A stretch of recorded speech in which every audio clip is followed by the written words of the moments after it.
That one was spicy. So the Warriors have to play 48 minutes. So I see this going 7. I have it. I have the Nuggets in 7. Ant-Man, Batman, Watchmen, Lakers at 5. It's money time now.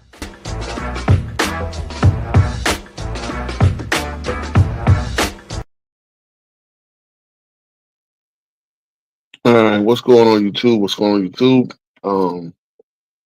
So we gonna get the draft, the off season talk started. As we see, the theme of this, and I think it's still gonna be the thing going forward in all season, NBA all season is trades. Like the new CBA is funny. Player empowerment is done. The new CBA has, because as I look right quick. First of all, this draft. I mean, outside of the top 10, outside of Cooper Flag and two Rutgers kids, what the Brooklyn was going to do with their picks and what the San Antonio was going to do with their picks. I'm trying to think of what kind of draft that this reminds me of. Um, I'm trying to think of what draft this reminds me of, but this was not a deep draft. Obviously, there's a lot of prospects. What up, Garth? I see the Lakers made a move. They went up and they picked up with the Brooklyn Nets 36 pick. The Nets had the 36 pick, I believe. I don't. A lot of these picks, a lot of these draft picks have been traded so many times. I think the average draft pick is traded at least 3 or 4 times. Yeah, the draft is bland. Free agency, when it comes down to free agency, they got LeBron James listed as one of the top free agents. And we all know he's not going nowhere. Julius Randle probably is the biggest unrestricted free. LeBron could pull something with the Lakers sale. I mean, this might be a Lakers thing, bro. No, he can't catch a shoot, Garth. He's a dunker. He's a rim attacker. So they got a 6'7" kid. I forget what his name is. I forget where he went. I'm sorry, guys. Normally, I watch more college basketball, and I would be able to give you a little insight on a lot of these guys. I didn't watch the Rutgers kids at all. I'm assuming that San Antonio got their point guard of the future, who they can put in the backcourt with Castle if they don't make a trade. Mm. This draft was not going to get Giannis moved. All right. So if you're not giving up players, you're not getting a Giannis. I mean, right now, Clint Capella is a free agent. Here's the deal. Nobody, not one team in the league, is under the cap. Nobody has cap space. Therefore, when it comes to free agency, you go. This is why I say player empowerment is dead. When it comes to free agency, your team has to play ball. You're not going, unless LeBron takes the mid level or mid level to go somewhere and try to win another chip real quick. But we all know he ain't going nowhere. The Lakers are locked in. Austin Reeves turned down. If you look at my I didn't even see my thumbnail on GoCast, but I put the quick thumbnail. Austin Reeves turning down 90 million. Right. That's the thing, guys. That's the thing. Julius Randle's in a tough predicament where, again, there's nobody. If somebody wants him, they're gonna have to give him a good contract. Will he play for a 1-year deal or a 2-year deal, and try to spin the dice next year? Maybe. That's the main reason why he was traded for the Knicks. You got the Bobby Portis of the world who opted out. Really, like I said, draft wise, again, some of these kids might surprise you in a couple of years and be halfway decent players. But other than Cooper, the two Rutgers kids, maybe VJ Escombe. Salute, guys. This was one of those drafts where blah. I mean, Kamen Maluk might be pretty damn good. Again, if he can get his immigration status straight, as far as I know, they was talking about that. Nepal, the other Duke kid, Duke had a lot of draftees. This Sion James went to Charlotte, right? So he stays in state. I mean, other than that, I mean, like I said, I watched Duke. Oh yeah, the kid from the Lakers got Calipari. I guess follow Calipari to Arkansas. So what up, Woodage? So the kid that the Lakers got went to Arkansas, and again, from what I read from the scouting report, he's a dunker. So that's a good move. I was telling Jake, I'm going to talk to JB about it when he get here. As I said, the Lakers need athleticism. They need young, and trust me, I think what the new ownership resist the urge to trade. Resist the urge to trade. Lakers fans, do not trade your young players for some washed up. Again, we're looking at the Heat talking about getting DeMar DeRozan and who was the other guy? DeMar DeRozan and I mean, you need if you're looking for a player. Even Julius Randle right now is 30. He's about to be 30. I believe he's 29 still. I think he was born in 95, right? Because he came out in the 14 draft. He was in the 14 draft with Jabari Parker and all those guys, right? So Wiggins, Jabari Parker. So he should be turning 30. That whole class should be turning 30. You should not be looking for guys over 30. I mean, especially if you're the Lakers. The Lakers should know. Lakers, Heat. I mean, everybody thinks that the Houston Rockets. So we've already seen the offseason start with the big trades. The Celtics have shaved off the fat. Word is they're shopping Jaylen Brown. So look, the Knicks, the Knicks did it back when we ended the KG Warriors officially. The KG Celtics, and look like we're ending the JT boys, the two J's.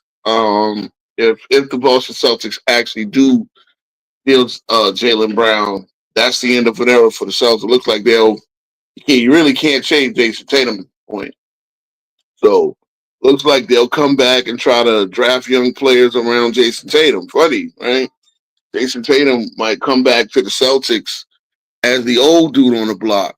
Well, yeah, man, like free agency is a blur. The draft was a blur. And really, it's really who are going to be traded, right? So, the blockbusters, the old guys. I mean, obviously, Steph Curry. Nobody's trading Steph Curry out of Golden State, right? That'd be World War II. The Knicks got a pick. The Knicks might make a move. Again, slim pickings. As far as I see, most teams like Utah is $17 million over the cap. So nobody has it. Like last year, I think OKC was like the only team under the cap. It was like a few teams.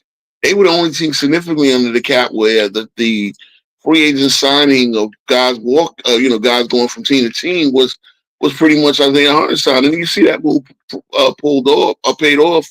As soon as they got control of the boards in that Indiana series, y'all want to say it was Halliburton getting hurt, but you have to be a complete team. I think that's the theme.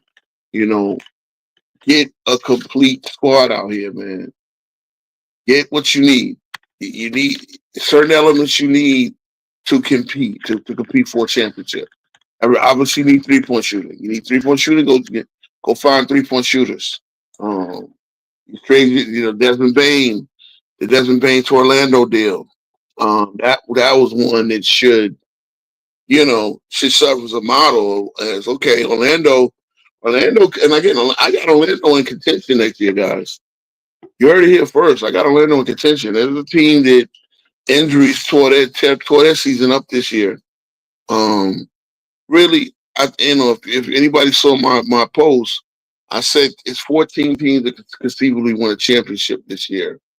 If the Lakers make great moves and get younger and get athleticism, get defenders around, they can deal with Luka.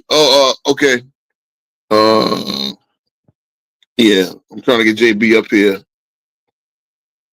So yeah, I don't know how much me and him haven't been talking much. Both of us busy schedules and stuff, man. But we have been like seeing a little, news and stuff. So let me see. I think I gave him the link. Let me make sure I give it to him again. But yeah, free agency is not, all right, he got it. So he should be on his way up. But yeah, man. And anybody wanna, like I said, this is not gonna be the spiciest topic tonight. We can talk about the current goings on. We can talk about the shout out to Najee, the chosen one, man. He always showing love, man. Whether he a big LeBron fan. And LeBron, we trust, he's always typing, but he's always showing love. So I appreciate you watching, brother. You know what I'm saying? Yeah, unless we get on the Tracy, the T-Mac Kobe talk. I said what I had to say. Shout out to 93 Zay showing up, man. You know what I mean? This is an educational show tonight, man. It just looked like the free agency and the draft was a popcorn fire. We all kind of knew who was going where. Really no big surprises. The Nets, as I said, I told Knicks fans, them picks don't work. This year, the picks ain't worth shit. I don't like the Noah Traore guy he's from France, I believe. They thinking he might be a bigger Tony Parker, maybe. I don't know. I haven't seen him play, bro. They said he's the fastest kid in the draft, so he's French. All right, France got a squad, man. They're gonna be beating. They're gonna beat us in the next Olympics, bro. JB. All right, France got. Hey, what up, JB? They're gonna beat us in the next Olympics, bro. Hello? JB, what's good? You hear me? What's up, fellas? What's going on? Yeah. The volume. Okay, yeah. Make sure you can hear me. Yeah, make sure your phone volume you can hear. Your phone volume is. I know sometimes you turn your volume down probably when you're at work or whatever. So there you go. Okay. Yeah. So yeah, man, we just talking free agency and reacting to this draft. I didn't get a chance to tell you the Lakers made a move, right? They got the kid from Arkansas. So Yeah, 6'7", they got a 6'7" dunk machine. He played for Coach Calipari. Bruh, I'm out of how out of the loop I am with college basketball these days, bro. I didn't even know until midseason that Calipari went to Arkansas. I guess he resigned from Kentucky. I don't think they would have fired him. But Calipari went to Arkansas and took a couple of his recruits with him. Yeah. So, again, as you know, people, if you play for Coach Cal, you got some talent at the very least. So the Lakers got themselves a prospect. They traded up. I don't know what, as far as future they went or who they're on the roster they gave up to move up to 36. But they traded up. They said they traded up aggressively. I didn't look at the whole deal and got a 6'7" dunk machine from I don't think, as far as I know, he doesn't have much of a jump shot. But in these days, like Lou Dort went from one of the worst worst 3-point shooting wings to one of the, obviously very adequate. So as I try to tell people, man, look, this draft is a little bit, again, I'm feigning ignorance because I haven't heard any buzz on anybody outside of Cooper Flagg and these guys. A bunch of, it don't seem like this. outside of them, it ain't not many. Like I like 4 or 5 guys. There's not too many can't miss prospects, and the rest of them is just you got to draft and develop to see what you get. You know what I mean? Yeah. I think somebody took the Chinese guy. They say he could be the Chinese version answer to Nikola Jokic, or he could be a big time bust. You see the crazy part? You see how crazy it is? Right? The Chinese guy that was 16.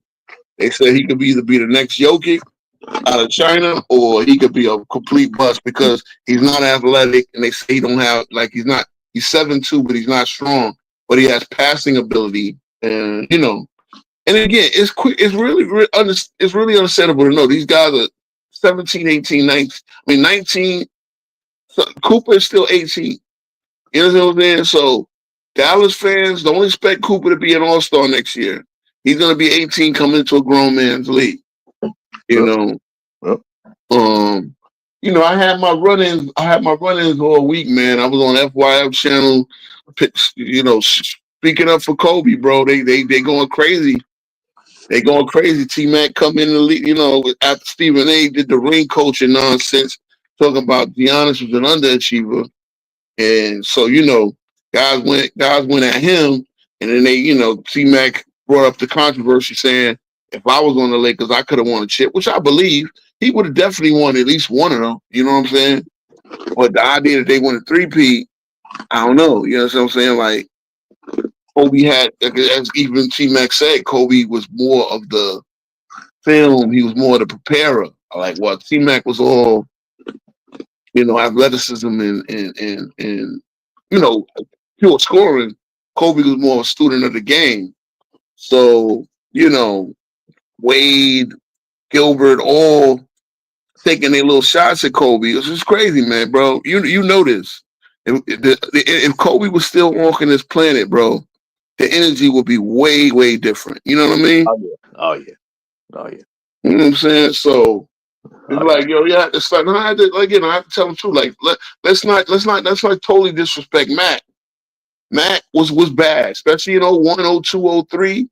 I think him and Shaq could have won in 01. Again, this is all hypothetical. You know what I'm saying? But I think they could have won in 01 because that's the season where the Lakers swept the West, right? So the Lakers, but we got to remember again, you cannot disrespect what Kobe brought to that team, especially that young, to be a workout monster, prepared, a student, a film student. Like there's stuff that T-Mac didn't do, and I go on these other channels, they not up on that. They still calling him a sidekick, which is just stupid, disrespectful. It's not really telling the story. You understand what I'm saying? We might have Lamar from FYF pull up because I ain't try to be, again, we have our brothers, every show I'm on, he wound up finding his way. You know what I'm saying? I was with Zay for the game 7. We had a big back and forth. I don't know if I told you about that. It went like a couple of hours into the middle of the night, but you know what I'm saying? It is what it is, so. But what have you been noticing? I brought up the Austin Reed. Yeah, Zay, for facts. I brought up Austin Reeves turning down that $90 million, which goes to show you, like, he not playing. You're not gonna lowball him, Yep. The mark again. I was remarking the fact that nobody's under the cap, but that don't mean again Austin Reeves ain't gonna get his money because it's like, all right, I can play out my option and then see who spin the block and see who got money next year. You know what I'm saying? But I'm not going to sit there and take a. I know that guys at my caliber are getting 25 to 30 million. Even like if Fred VanVleet is just signed for 50 million, like he did, Austin Reeves can get that minimum. You understand what I'm saying? Over 2 years. Yep. Yeah. So, I mean, look, I've been saying this. Where do the Lakers go from here? I made a video. I said there's only 14 teams. There's 14 teams they could conceivably win a championship next year if they make the right moves. And that's with the Pacers being out. I think Boston is not one of those teams. They can be competitive next year, but yeah, Rakim the Great, another good comment, man. You know, I mean, we might get on this Kobe stuff, bro. We might get on this Kobe stuff. I want to see what C-Dub got to say when he pulled back up. But, you know, as far as the off season goes, again, it's going to be a lit off season because trades. That's going to be the name of the game. And again, the thing about making trades is like a Julius Randle. He's gonna want to go where he's want to go. He's going to get the contract he's going to get. But he ain't he's got to get it from Minnesota and do a sign and trade. Minnesota is kind of stuck on the rock and a hard place where they can't lose the value of a Julius Randle either. You know what I'm saying? Mm-hmm. But at the very least, there's no market for him. He can opt into this last year. That's a good thing. That's a good thing about doing these trades. Doing these contracts. If you're in a position, you have your play option, and you see what the market is. You know, that's really the name of the game here. See what the market is when you go free. Your last year your deal, and then working from there. You know, so out there in these streets, bro, you're gonna see a lot. You're gonna see some blockbuster trades. You know, again, nobody has cap space.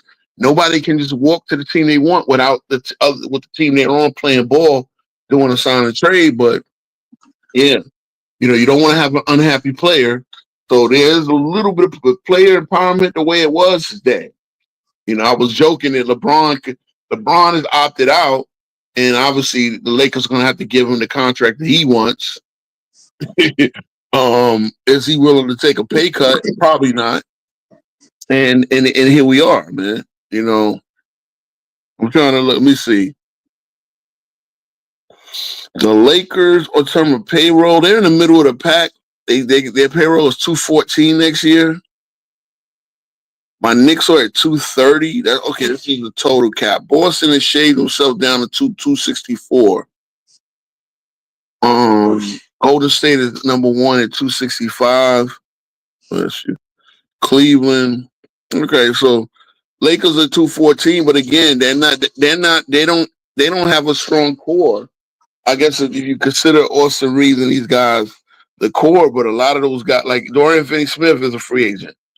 These guys will all do new deals, so you're gonna have to be cognizant of what you're gonna pay them. You know what I'm saying?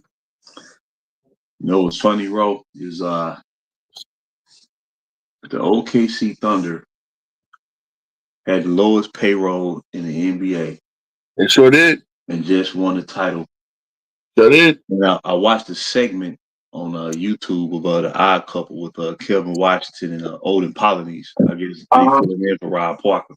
Oh, really? Odin Parker? And I guess Rob Parker he's on his yearly, weekly vacation, summer vacation.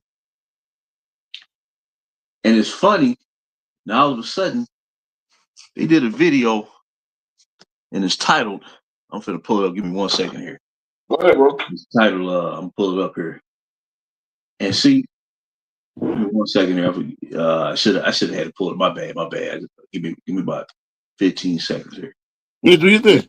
And the title of the video is it's on YouTube right now. If anybody want to pull it up. Go to YouTube and then type in like the Odd Couple, or you can type in Rob Parker name. And the title of the video, today's show on Fox Sports Radio. Gotcha. And the name of the video is called "Why Deep NBA Draft Picks Matter More Than Ever." And basically, Odin Polynice, who was a former NBA player back in the day, as we know, was famously traded for Scottie Pippen on draft night. Scottie Pippen, and he said, and I'm not gonna make this about the Lakers, man, but no, it's about the Lakers, it's about everybody. He said, "Well, what I realized is Lakers have no depth. Now this is the same team who going not this past season, but the 23-24 campaign, they made all the moves. They would love Rob Pelinka. They said he should be voted executive of the year, president. They give him all the so-called flowers, kudos, right? And I'm telling you, all they did was they keep greasing the fans. And I keep saying this gig has been up since the bubble. And they gassed them players up, had fans believing they had it on based on what happened in the playoff when going to the finals. But what they forgot was midway during that season, before they got the influx of young players, they was on the verge of missing the playoffs for the second straight year. Of course. When they got them players, the competition didn't have enough time to scout them. And going into the next season, oh man, we got it. We got the deepest team in the league and all that. Oh yeah, they made the conference. You talked the year they made the conference finals in Denver, right? Right. And then how do you go from having the deepest team in the league to having no depth? It's because you didn't have the bought that, bro. You didn't have the depth to begin with. But what they're saying is, see what they lauding now and highlighting now, they shunned 7 years ago. The talk was, well, do what you have to do, throw the kitchen sink, throw all caution to the wind, win a chip. Do whatever you had to do to win a chip. Well, see, the reason that they did it, the reason they were speaking like that in 2018 is because that guy was brought to the Lakers. Of course. And I keep sharing with the basketball populace out there. I ain't trying to gas nobody up. The Los Angeles Lakers created the original young core of the NBA in the one and done era. And I keep saying, if OKC won a title with the lowest payroll, They did it the way the Lakers should have done it and could have done it. And was in position to do it. And this is why I've been fighting for the Randalls, for the BIs, for the Kuzma, for the Clarkson, for the Zubats, for the Lonzo. That's your young core. Because the Josh Harts, the Zavi Mikhailis, the Thomas Bryants, we have 4 ex-Lakers who reached. Shout out to Caruso. You know Caruso. They was mad at Caruso. Hey, but he telling the truth. But see, telling the truth. He telling the truth. Not only that, he was on that team. He contributed to that team. He got no credit. Nobody got no credit. We all know who got the sole credit for that bubble ring. We all know. It was crazy, Ro, when Caruso did a breakdown after OKC clinched the title. He said, well, this team here, by us being a young team, we really had to come together. Anytime we had a struggle, we had to overcome that. And most young teams don't do that. And it's why I know for a fact, I put 40-some years on it. The Lakers with their young core would have built the champion. All they had to do was bring in the right star player. All they needed was 1. They didn't need no 2. They darn sure didn't need 3. And this is showing proof.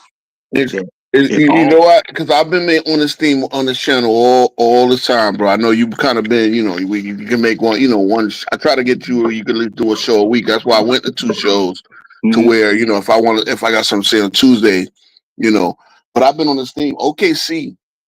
First of all, Daigneault was promoted coach, in I believe in 2020, right? In 2022, they still was in the lottery, right? That's when they drafted Chet Holmgren, and the funny part is that Paul George trade gave them. They didn't give them Chet Holmgren because that was their own natural pick by them being an 18, 19 win team, whatever they were. But it gave them Jalen Williams, who they picked, who was a second first-round pick in that year, at the 12th pick. So Jalen Williams, the other Jalen Williams, he's gonna be a free agent. Kenrich Williams, I know, was a trade, but so many of those guys, and again, OKC can kick the can. They can kick the can on draft picks because they got so many of them.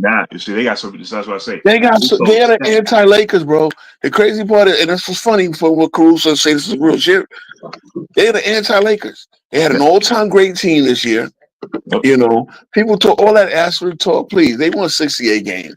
They won the title, and the reason why they beat the Denver Nuggets. They had Denver that got them. Denver in 7. And then They beat pretty much Minnesota. gentlemen swept. So they in the first round they swept Memphis. They gentlemen swept Minnesota. And then the two game sevens. They survived the 2 game sevens. So 16-7 in the playoffs. 68 and 14 in the regular season. Wow, they That's really a beautiful 84 and 21 season. That's 800 winning percentage. I mean, come on, man. And check it out.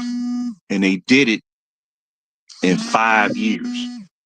Yeah, 5 years. It was a 5-year plan, but if you start back from the bubble, they went the opposite direction. When other teams was trading off their young talent and draft picks to bring in a superstar, they went the opposite direction. They went the opposit direction. They were the only team. Yes, they traded away the stars and brought in the assets, and they got one key young talent in shape. See, I guarantee you, I put 40 years on it. They looked at what the Lakers was doing with their blueprint. That was and did the opposite, preempted, and they did the opposite and applied it. Remember though, bro. Remember the chase for Kawhi started OKC because it was them chasing Kawhi, and then the Clippers competing by bringing in Paul George, giving them SGA, and the rest of those picks. And they already was, and we should invite David Knight to pull up because he's the OKC fan. And I would love to have him talk about this. But I don't know if you talk to him. If you talk to him, ask him if you feel comfortable coming on stream and talk about his OKC Thunder, because I want people to understand this, man. I even want my Knicks fans to understand this. That is a master class on quickly building a championship roster. They did it with no frills. 5 years don't take long. And it's like you said, they went the opposite direction because I put 40 years on it if they adopted the Lakers blueprint. I put 40 years on it. That's why I say when all these fans were going off on me, saying I was crazy and I was hating, they not talking that now. Because they can't. They can't do it. It's impossible. All they'll say is, well, y'all got a chip out of it. No, we got a bubble chip. You see what I'm saying? It's not put the bubble in front of it now. Don't. No doubt. Oh, no doubt. You got a bubble. You got a ESPN telethon share. Somebody called it a Zoom call championship. Let's keep it real. That's what they was calling it when it was taking place. They called it the bubble. They didn't say the playoffs. They said the bubble. The bubble. Yep. And I was just down there in Orlando. It's a nice environment. That, all them Disney resorts they got, bro. Or he was at 40 years in prison. But I saw CC Dub is with us because he putting these ones on stage. Have a good day now. Be safe. Yeah, man. But this is a match again. This is the way you do it. And it's funny. It's great that Olden Polynice was up there. He's in Sacramento, right, or something like that. Like he does sports talk radio somewhere, right? Yeah, actually, he's pretty good. I think it may be Minnesota. It may be Minnesota.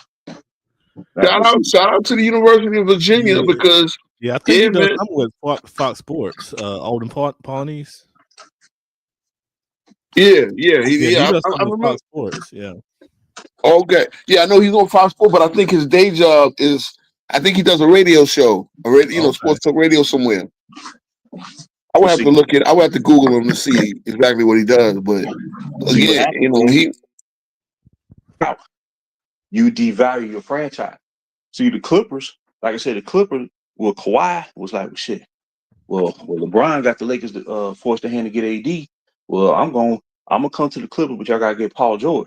So in that moment, see, all that was spearheaded by that AD trade, where teams really started saying, "Hey, man," because I saw cats who played for the Lakers back in the day say, "We'll throw the kids." Hey, man, read the screen when you get a chance. Read the screen because Rakim the Great is putting it on the nail. What's up? Yeah. There you go. He can't adapt this game. He played 4-hour basic basketball. He never learned. That's it. Thank you, Rakim. So, see, the problem wasn't the young core. The problem is him. And it shows each and every year where you got to rehaul the roster, and then you got to sacrifice your own to keep this charade going. They keep it a stack. Every young talent they cap. Yeah, it's funny because he has something to say about Cooper Flag, right? Yep. How he's saying Cooper Flag. Oh, shout out to Zay. If you still up here, Zay, on his channel, he was bringing up how he bought that in the Monte Glen while he was talking about Cooper Flag, how it's unfair that Cooper Flag is coming to play with Hall of Famers. And I know we're talking about AD, right? And we're talking about Kyrie once he gets back, right? Okay, it is what it is. They because they tried to sneak you into another finals. That's right. They had to overcorrect and fix the lottery for Dallas. So what? There you go. That's So what? Are you envious, sir? Are you envious? Let me ask you this. I want to ask LeBron this. Did you want to come in with Hall of Famers where you didn't average 15, 20 points? I mean, seriously, because Melo could have been in a situation where he came on to a team that was ready to win a championship if Detroit made the right pick. You know what I'm saying? You were the first pick. You went home. You came into a situation where they had, again, we was over this went over this on Tuesday. They had they actually, it's funny because we was going over the draft because when me and Lamont and them was going back and forth, and Lamont wanted to talk about the Bulls being in the lottery, which is not true. See, that's what FYF do. He misleads. The Bulls never were in the lottery in Jordan's career. The Bulls never, and they made a lottery pick because they, ironically, what we were talking about, Olden Polynice, they traded up to get the Scottie Pippen pick, which was a lottery pick, but they traded up. They gave up a first-round pick in 1989, and they gave, you know what I'm saying? So again, they got the sixth pick. They drafted Stacey King somehow. I think they made another trade, and so they had the sixth pick. They used it on Stacey King. The idea that Jerry Krause was a great drafter. Okay, we did ChatGPT. It said that Jerry Krause made better moves early in Jordan's career than what's the name? Jim Paxson and Danny Ferry, right? And LeBron, those were the executives during LeBron's early career. However, they didn't. We were just talking drafts, right? We were just talking drafts, and if you look at it, I mean, 87, and Woodage is a Bulls fan. He can attest to this. 87 and 89 were the only year, and in 90 when he got Kukoc in the second round. Remember, Kukoc doesn't come until 94, so you really can't count that, right? Jordan would have 3 people before Kukoc showed up. So that move didn't even pay off until 94, right? So the idea that Jordan had all these lottery picks, again, Lamont, FYF, this is where if you want to be Mr. Debate, you have to be factual what you say. The Bulls never finished in the lottery. I told you that when you came on Zay. The Bulls never finished in the lottery. So, again, as we rehash, and because again, when we were talking about this, because LeBron had to talk about how unfair it is. Cooper Flag is pulling up on a team with Hall of Famers on it, and LeBron didn't. Well, again, they had Carlos Boozer, who was a steal in the second round, right? They had Dragunas Zagauskas, who was an all-star in 2003, right? The Cavs drafted Andre Miller in 1999. Now, before LeBron got there, they traded him for Darius Miles. Darius Miles was supposed to be that guy. But when LeBron was drafted, they felt no need for Darius Miles, so they traded him. I forget who they traded him for. I was going through all those moves. I'm trying to, I could look at the transaction. I'm not going to keep going through the screen. Darius Miles. Yeah. Remember, they traded the Cavs traded the year before LeBron got there. They traded Darius Miles to the Clippers and got back. I mean, they traded Andre Miller to the Clippers, got back Darius Miles. Then they traded Darius Miles. I forgot who I think they got somebody significant. So again, they tried to build a team. They had the 10th pick his rookie year. The year after his rookie year, they drafted Luke Jackson. That didn't work out. Okay, they didn't have a pick in 05. Again, the Bulls drafted Sellers. Dave Sellers, right? Mm-hmm. I mean, then they drafted in 80. Okay, so then they drafted Keith Lee and traded him. They traded up 2 spots to Cleveland to Charles Oakley in 86. Right, so 85 they drafted Brad Sellers. 85, 86 they drafted Charles Oakley. In essence, they made a 2-for-2 deal. And then in 87, we know they drafted Scotty and Horace, and the rest is history. Then 88, they drafted. I think that was the year they drafted Stacey King. Or 1 year they drafted Stacey King and B.J. Armstrong. But again, these are not. And the funny part is, right? Those guys got rings. Why? Why do those guys got rings and LeBron's early guys don't? Well, Jordan. Yeah. Jordan. The Larry Hughes move. I forgot that the Larry Hughes move was a free agent signing. They gave him big time this year, $10 million. I think they gave him 4 years, 40-something million. That was a big move. That was a big deal at the time. He was just coming off a 22-point a game campaign with Golden State. So again, when they say it's like they made moves to try to, and FYF will contend that the Cavs didn't go over the lottery, like they didn't go high up into the lottery into the salary tax to put the team around LeBron, but they did go over the cap, I believe, and they did try to make moves. That's all I've ever said. They tried. The moves with Jordan worked out because Jordan was easier to play with. See, they're not going to tell you that at that other channel. I would love to have a debate on that. Just that aspect alone. I would love to have a debate on that. But of course, they're going to spin it. They spin everything over there. You know what I'm saying? See, this they spin everything over there.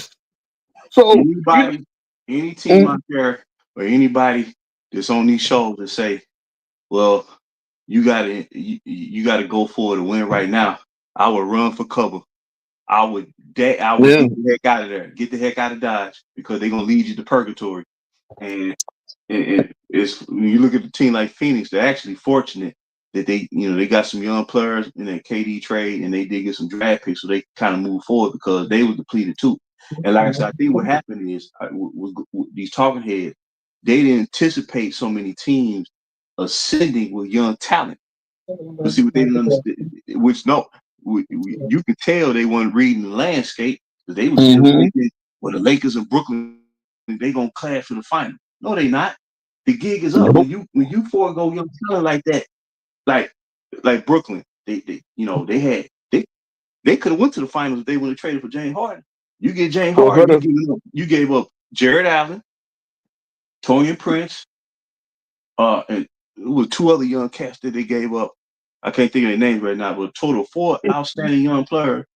And then you didn't even reach a conference finals. So all these teams in the same boat. Both they gave up what's the name? BJ, was it Colin Sexton? I believe they gave up Colin Sexton.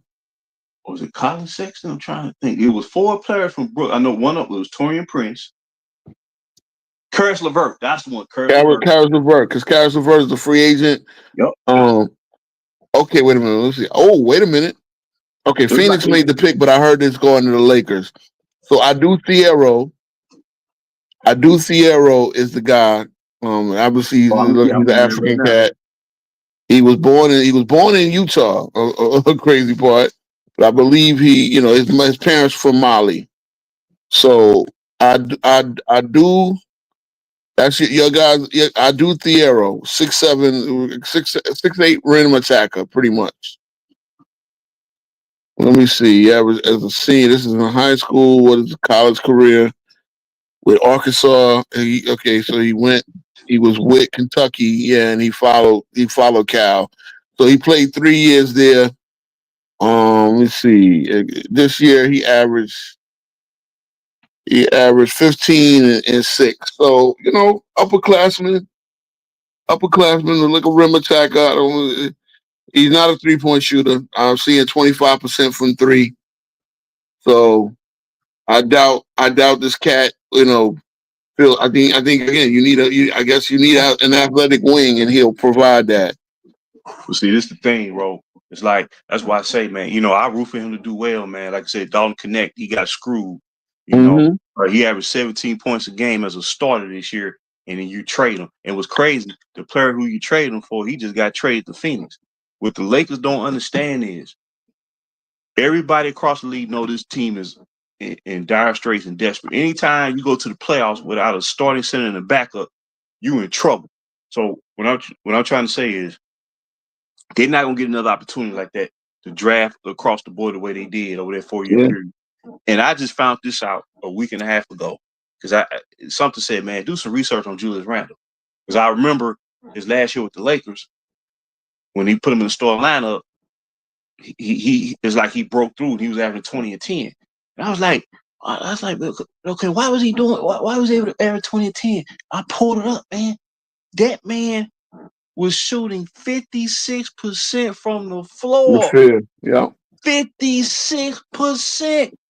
Mm-hmm. And then you got Zubac giving you 36 metric of 18 and 12. And as you know, bro, look, those two alone, they were traded because at the time they played too close to the basket. And LeBron, you gotta have a stretch. And it's funny because then Julius Randle becomes this big 3-point shooter, right? And his numbers go down, like as far as field goal percentage and accuracy. Well, yeah, he becomes a more complete player. And props to that. That's the thing. When you build a team piece by piece, you can maximize the talent that you get. Here go this dude right here. He just made a comment. Najee, the chosen one. He said that young Cole was trash. But see, this is what he don't know. And I hate to do this because I don't want to make this about one team. Like I said, man, Oklahoma City, kudos to them. Kudos to Indiana Pacers. Kudos to all these teams that's building themselves up. I love it. This is the thing about the Lakers young core. They said they were trash, right? Okay. Let's do some breakdown. Like Ro just mentioned for the listeners, Oklahoma City was winning 22 games a year when they started this rebuild. 2021 and 2022, they won like 22 games and 24 games. The Laker young core took a 20-game jump in 2 years. So they was improving at a faster rate than OKC, who just raised the Larry O'Brien trophy. Okay. Mm-hmm. Before they brought LeBron to the team, who I dubbed the Hurricane, the Lakers had the second best rebounding team in the NBA. They had a better rebounding team than the teams they've been throwing out there on the court over the past 4 years. They had a better rebounding team. They had the second fastest pace team in the NBA, led by a rookie point guard. He said Lonzo's not in the league, but he just returned back to the league. Okay. They had the second fastest pace team. They had the third highest scoring bench in the NBA of all young players. They was dropping 50 points a game. This second unit for the Lakers in the playoffs averaged 7 points a game. And they finished the season with a 10th ranked defense the majority of the year, which was at a higher clip than the OKC Thunder was the first 2 years of they rebuild. And they finished with a point differential of negative 1.5, which is 6 points greater than OKC did in 2022 when they were starting a rebuild. So what I'm saying is when you compare the progress of what we were doing compared to OKC, who just won the championship, we was further along than they were. But you in the climate of throw the kitchen sink because it was former super team, super team. The former Lakers who represented the greatness of the franchise. They was like, man, you got to do what you got to do. Man, if you got to get rid of all of them. Basically, that's what they were saying. They threw their own, and I love them guys. But the fact they got so caught up in it, they wanted to win so bad, they didn't understand what they had in the palm of their hand. Now they're sitting there scrapping and scratching and clawing, trying to put a team out there, but the window been closed. And that's what I'm trying to share with you. If the window wasn't closed, you wouldn't get dusted with Luka on the court and you losing 5 games. That means that means your window is closed. Yep. And again, like I said, but not one young prospect. Obviously you got Connect. After that, you got not one young guy that can say, okay, we got this guy for another 2-3 years. Not one. Rookie contract, controllable. No, everybody on the team, even DFS, was a free agent. You have to pay them. And he'll be 32. Man, if this team would have played OKC in the playoff, they would have got dead too in 5 Of games. course. Oh, they would have got smoked. They would have got smoked. They would have got. You see how Minnesota gentlemen swept them? They would have got swept. When they won that game. When they won that game after OKC lost game 13. Yep. Yeah, they got gas. Oh yeah, we can run with OKC. OKC came the next night and smacked the shit out of them. Yep. Okay. Shout out to Wood is reminding me. Yeah, they did trade up for Oakley, but they didn't have to do none of that. They could have drafted Karl Malone. So think about that. Okay, the Bulls were in position to have Malone and Jordan on the same team. Krause didn't know about Malone. A lot of people did. You know, can't get that mad. If I can, let me share this about Lonzo Ball. And I get it, man. He been hurt.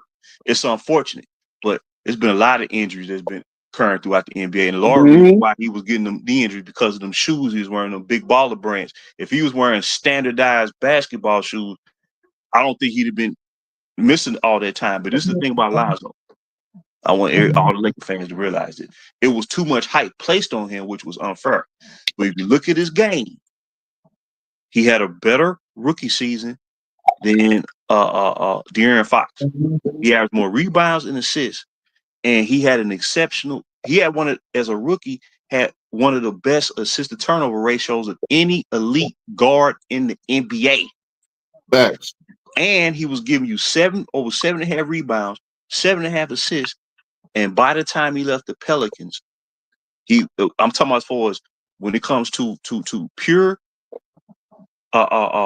statistics across the board, he was the top defensive guard in the NBA in his 4th season. He was taking on the toughest defensive assignments in his position than any other point in the NBA. So he was actually beginning to fulfill what was projected out of him as the number 2 pick. And when he went to the Bulls, the first 3 months of that season, they took over first place in the East, and both DeMar DeRozan and Zach LaVine said Lonzo was the reason why they got to that fast start.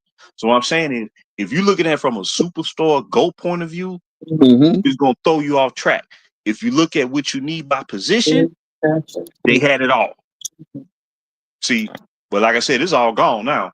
And like I said, now you got a new sheriff in town in the Western Conference. They not going nowhere. Hey, Lamont. Hold on, man. Lamont, I'm about to drop the link right now. You always invited, bro. Cause we talk basketball here. I know your channel said we don't. You know, nobody's out there talking it. Let's talk it. My man JB's with you. We're gonna have a conversation tonight. All right. So it's time to put the link in the matter, man. And what's sad about it is what I've never seen in all my years of watching sports. I've never seen this. I would be mad I was mad and Brooklyn's not even my team. But when that new owner, the Russian guy, took over the team, he wanted to make a big splash, and you give up 3 first-round picks to bring in 3 guys past their prime? That's insane. You have one good year and then you crash for the next 5 years. What I'm saying is this. I've never seen a situation where a group of young men who was on average 19, 20 years old cast it to the wind, and nobody with prominence or positions of authority and influence had their back. And they had to craft out their own careers. I think they did a tremendous job. That's why I had their back, and that's why I dubbed them the young soldiers. They had to march on. They showed so much. Even when their first year with that dude being brought to the team, when they was coming on there talking about, well, they got to realize, man, this is a business and they got to be professional. They showed more character and professionalism than anybody who was generating the madness to try to get rid of it. Okay, so real quick, FYF, the link is in the stream. I don't know if you on my stream. I don't know if it posted to mine. Okay, so he's in the gym. Okay, you just listen, but at any point, bro, we'll be here for a minute. If you want to talk about this, because again, we going off the theme, and OKC is the model on how to build going forward. Woo. The Lakers are the model on what not to do. Boston was the model on how to build. OKC is literally the reflection of what the Lakers should have been. Would have been. Yeah, and that's that. And I love it but it's bittersweet at the same time. You can't tell me that Zubac was trash when you ain't replaced him in 6 years. They ain't found one center. Even the year they had Dwight Howard on the team, Zubac's first full year with the Clippers, he was outperforming Dwight Howard. Now career-wise, we know who Dwight Howard was, but at that time, you can see the regression of the franchise, even when you're in win-now mode, because you had to open up a scenario where you eventually mortgage off a decade to try to show that you back on top, but it cost you 10 years. And Rob Pelinka goes from being the most loved GM to the most hated, and they wonder why he can't make no moves. There's no move to be made unless you sacrifice more of your own. See, this gig has been up for 5 years. Everybody else is winning, but because that dude on the team, people don't want to be honest about what's going on. Now, if he wasn't on the team, they'll tell you exactly what the real deal is. But they want to see him win so bad, and it's unfortunate. It's so sad. And what's crazy is you're doing everything for him, and you're not even close. If you lose in the first round, that means you're not even in the conversation. And you're supposed to be in win-now mode. And that goes for Phoenix. That goes for the Clippers. Go for all these old super teams of yesteryear. There you go. So FYF is on stage. I see you getting your workout in, man. I don't want to interrupt that, but if you got a couple things to say, we here. And like I said, man, like, look, this is what I would have did. This is just me. If you drafting like that, you starting over. Why not let them play them 4 years? You better off just letting them play. They may more often than not, they're gonna see that. You know they're gonna improve because they getting the experience. Then after the 4 years, you know exactly what you got. That's what OKC did. They let them young men play, and then they brought in Caruso via trade, and they signed Hartenstein free agents. Boom, they the world champion. So what I'm saying is, you can do it because the new CBA is going to require that you have to do it by the book. You can do it by the book, not only win, but you can dominate by doing it. So that's why I say OKC is literally validating what I've been believing the whole time. You ain't got to go the super team route. You ain't got to go, because more often than not, if you go the shortcut route, you're going to be shortcut in the end. That's what's happening in the Lakers. That's what happened to the Clippers. That's what happened. Philly is just, they just all discombobulated. But the only reason that the Lakers appear that they in the forefront is because they getting help behind the scenes. Oh yeah, I mean, again, they're the team the league promotes. We know this. Right. They know the Lakers ain't got nothing. If they didn't give them Luka, see, this thing has been anytime. Hey Najee, hold on real quick. Najee, I know you a commenter, but the link is open for everybody. So you want to pull up and debate, Mr. B? We here. Well, the thing is, anytime you don't win that mode, right? They okay. Here we go, right here. You bring back everybody who's part of the bubble. You bring back Howard. You bring back Rondo. You bring in Melo, 8th all-time. They bought 6 guys from the bubble championship. They bought 6 guys. Then you trade for Westbrook, all-time triple-double leader. Yeah, a couple years down the road, yeah. Then you bring in Melo, 8th all-time leading scorer. You bring back Ariza, who was part of the Kobe led championship. That's the crazy part. Ariza was like 35. Right. To really try. I remember when Ariza was my young boy with Isaiah. That was Isaiah's first draft pick as a Knick. And then he come 2018, you know. And then you bringing all these guys, and you're looking at it. They the oldest team in the history of pro ball. And that team was old. That team was old as dirt, and they couldn't shoot. They couldn't shoot. They had no depth. They had no big. Depth. You know, once they let what's his name, DeAndre Jordan go, and the Dwight Howard go, they had no big man. They was cooked. And then after the midway point of the season, let me calm down. Let me calm down. No, we got it. We got it. Yeah. You know, it's funny. The guy that you drafted. The guy that you drafted is being compared to Stanley Johnson. Remember, he was on that team too. Remember, I was telling you how y'all needed Stanley Johnson, and y'all wound up just to get picked up Stanley Johnson. Stanley Two Shoes Johnson. You know what I'm saying? Yeah. So I remember it was so predictable because, see, this is the thing. See, the main reason why I watched the bubble is because I was checking out the teams that was on the rise: the Memphis, the Phoenixes, the Denvers, the Utah. That's why I was watching it. So after the bubble, I knew it was over. Okay, so the reason why they had to go the all veteran route is because they was depleted of their talent. But they try to pose it as, oh man, this team can win 70 games, And I was like, yeah, over the course of 2 seasons, that team was cooked.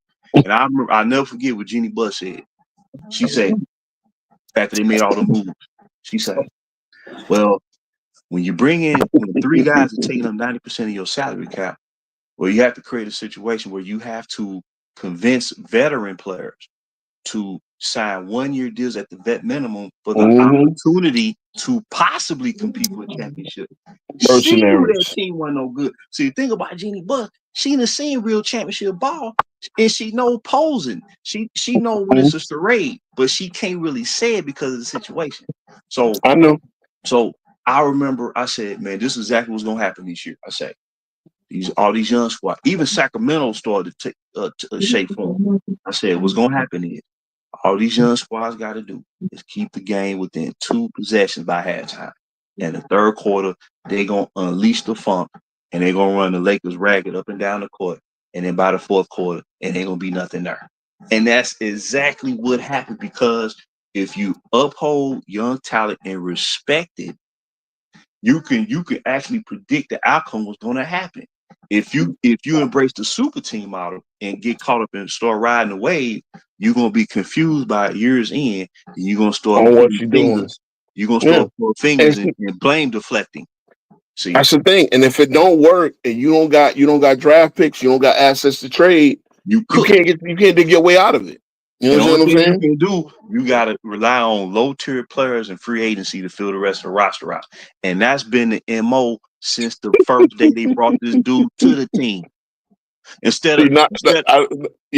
is cooking in the comments, right? So Nazi is usually Mr. LeBron we trust, and I always take, but he's actually trying to spit, but he's so wrong, and it's like what you're saying is going directly against what he's commenting, because the idea that young core, bro, those young players, again, you want to talk about Lonzo and Brandon Ingram. Well, number one, those two obviously number 2 picks of the draft. But injuries have derailed their careers. They should be all-stars right now. Lonzo's career is not over. And Lonzo is actually one of them guys that's going to be coveted by championship teams because of his two-way ability on the perimeter, both as a facilitator and as a defender. Right? And now that he's, and this is the thing, bro. Prior to Shea, we can hear you, but it's you're a little muffled. For the pack, prior to Shea Gilgeous-Alexander, the best mid-range shooter in basketball for any player in the NBA under the age of 30 was Brandon Ingram. See, that's what I'm saying. When this dude said, well, he got to come out this position because he's forward what LeBron does. And this was 5 years ago. And what I'm saying is they haven't been close in 5 years. Yeah, not even close. Let's keep it a stack. 2023 was smoke and mirrors. Anybody thought that was an actual accomplishment? As I said at the beginning of that series, if the Lakers get swept here, was this a successful season? Remember when I asked that in the group? This is when we had Robert Cross and all of them. I gave Robert Cross the stream. I guess he's still working nights. But this is when we had all them debates, and everybody said, "Oh no, yeah, we got to the." No, you didn't bring LeBron in 2018, 2019 to get to one bubble out the first round twice. They said they was gonna lead to the conference finals. They finished with a 37-45 record. They finished with a worse point differential than the year before they brought the dude to the sure team. Did. So it was all smoke and mirrors, bro. It was all. Listen, you already know. Again, I really wish we was on YouTube. I really wish our conversations, we didn't just do this on Facebook, because boy, they would have saw me call out 2021, 22, 22, 23. So let me get this right, bro. Let me get this right. You were a champion, right? You a champion. Now I can sit here and say Denver didn't repeat, but at least they did reach the second round of the playoffs the year they tried to defend the title, and they did reach the second round this year, even though they got a thin blend. Yeah, remember they lost the key off their perimeter defense, right? They lost Brown and KCP in the same year. They lost Jeff Green as well. and they really been trying to get that magic back. KCP is, Bruce Brown is going to be a free agent this year. Who knows what money he'll get? He's got, he got paid $23 million this year. So obviously Denver couldn't match that, But and this the thing, bro. They keep on telling me that we're in win now mode. How you in win now mode? And 3 out of the past 5 years, you done lost in the first round. That's in one of them years, you ain't even get enough. You didn't even make the play in. I mean, and you would have missed it again if they didn't give them a whole bunch of new players. They gave that man a brand new squad, man. It's a brand new squad every year, and it's basically. I mean, again, I'm not trying to disrespect these players, but it's nothing championship core. As again, I went up on FYF. He's here. Whenever he's ready to speak, he'll let us know. But I went on FYF and I said, the Bulls kept that championship they made minimal moves. He tells me that they made the most moves. How many total moves did you say they made in the 90s? They made 8 player trades. 8 player trades in 10 years. That's what I said. I didn't, as far as roster transactions, I mean, come on now. I know Washington made more than them. You know what I'm saying? But, and like Rakim said, Rakim on game. I can hear you. You're still a little muffled. You sound like you're in a bus station or something, but we can rock with it. Well, I want to give a shout out to Rakim because Rakim just said right here, and he set out the end of this first season with the Lakers because the first attempt at the AD trade didn't fall through. So he set out them games, man, trying to orchestrate that trade, knowing that it was going to set back the young core, that was going to put him in a difficult position. That first year wasn't about trying to maximize the young core. The first year was about trying to get rid of them. Yeah. So the floor is yours, Lamont. I'll be quick. I don't think OKC has a formula. The formula is just like the formula is like any winning team's formula. The key to the formula is luck. The key to the formula is luck. So if you think back on it, like there's so many things. Let him go. Okay. So OKC, their formula was the tanking and the getting the draft picks. Their formula consisted of a whole bunch of losing. Nobody expected Chris Paul to come there and completely show those dudes how to win and become winners. Nobody knew that Josh Giddey would get into the scandal and they would have to trade him to the Bulls. Nobody knew that Chet would get hurt and you would have to get Hartenstein as a backup plan.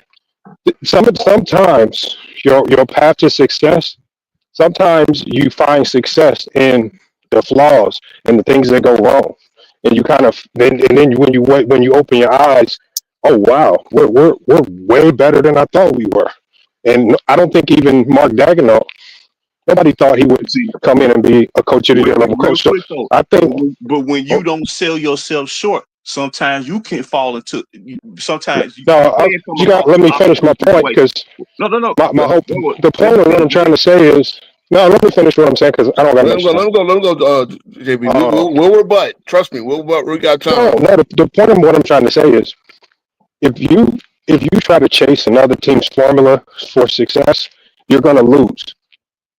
Every team that's gotten to any level of success is based on their own formula, their own identity, their own coach, and their own way. And that's the best thing about basketball. That's been the beauty of basketball. Like no teams won it the same way. No teams got putting their roster together the same way. And like, look at how the Pacers came together.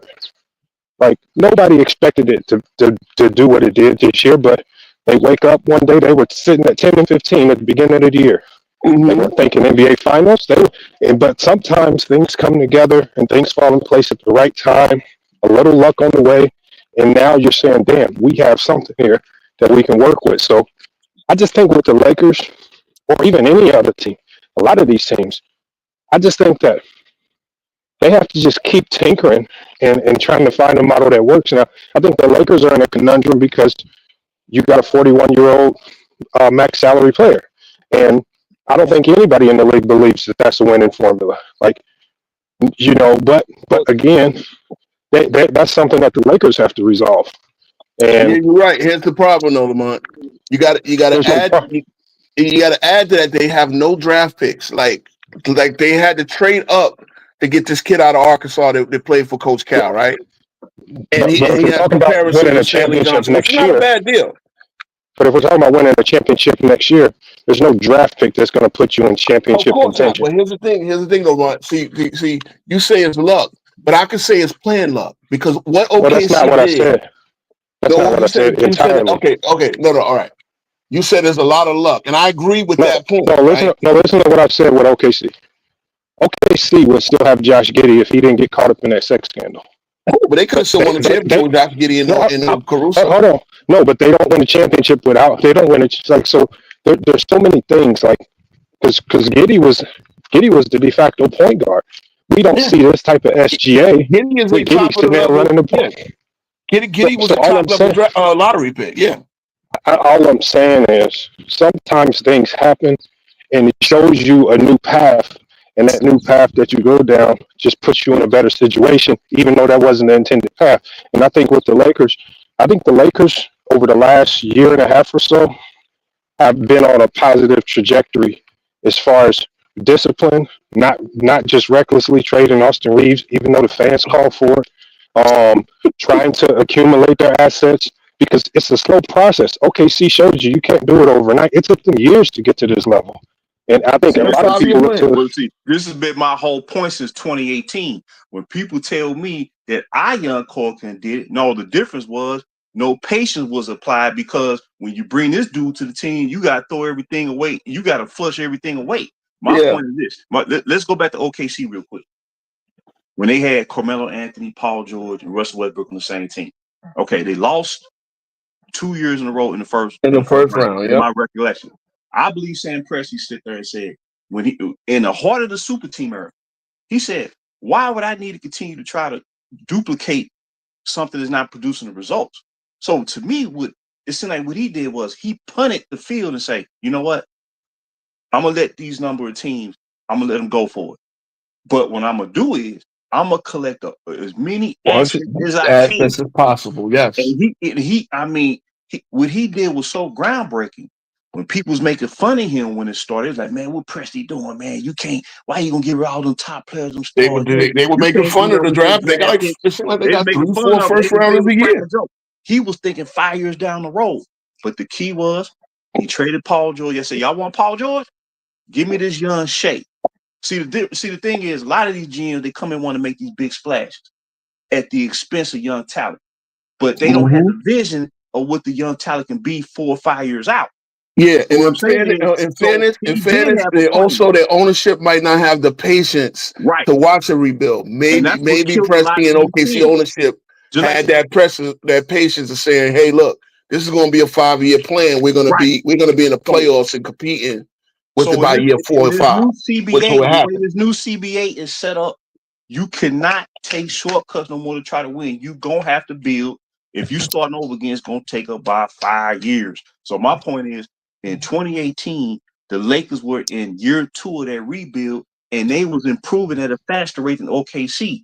So when cats tell me that we couldn't have did it, my eye test and the facts, when you see OKC win, when you see Denver break through, when you see Golden State retool and become a champion by bringing in young players, when you see what Milwaukee did with Giannis, Boston stay in the court with their cornerstone. There's no way in humanly possible that a person can tell me that we couldn't have did it.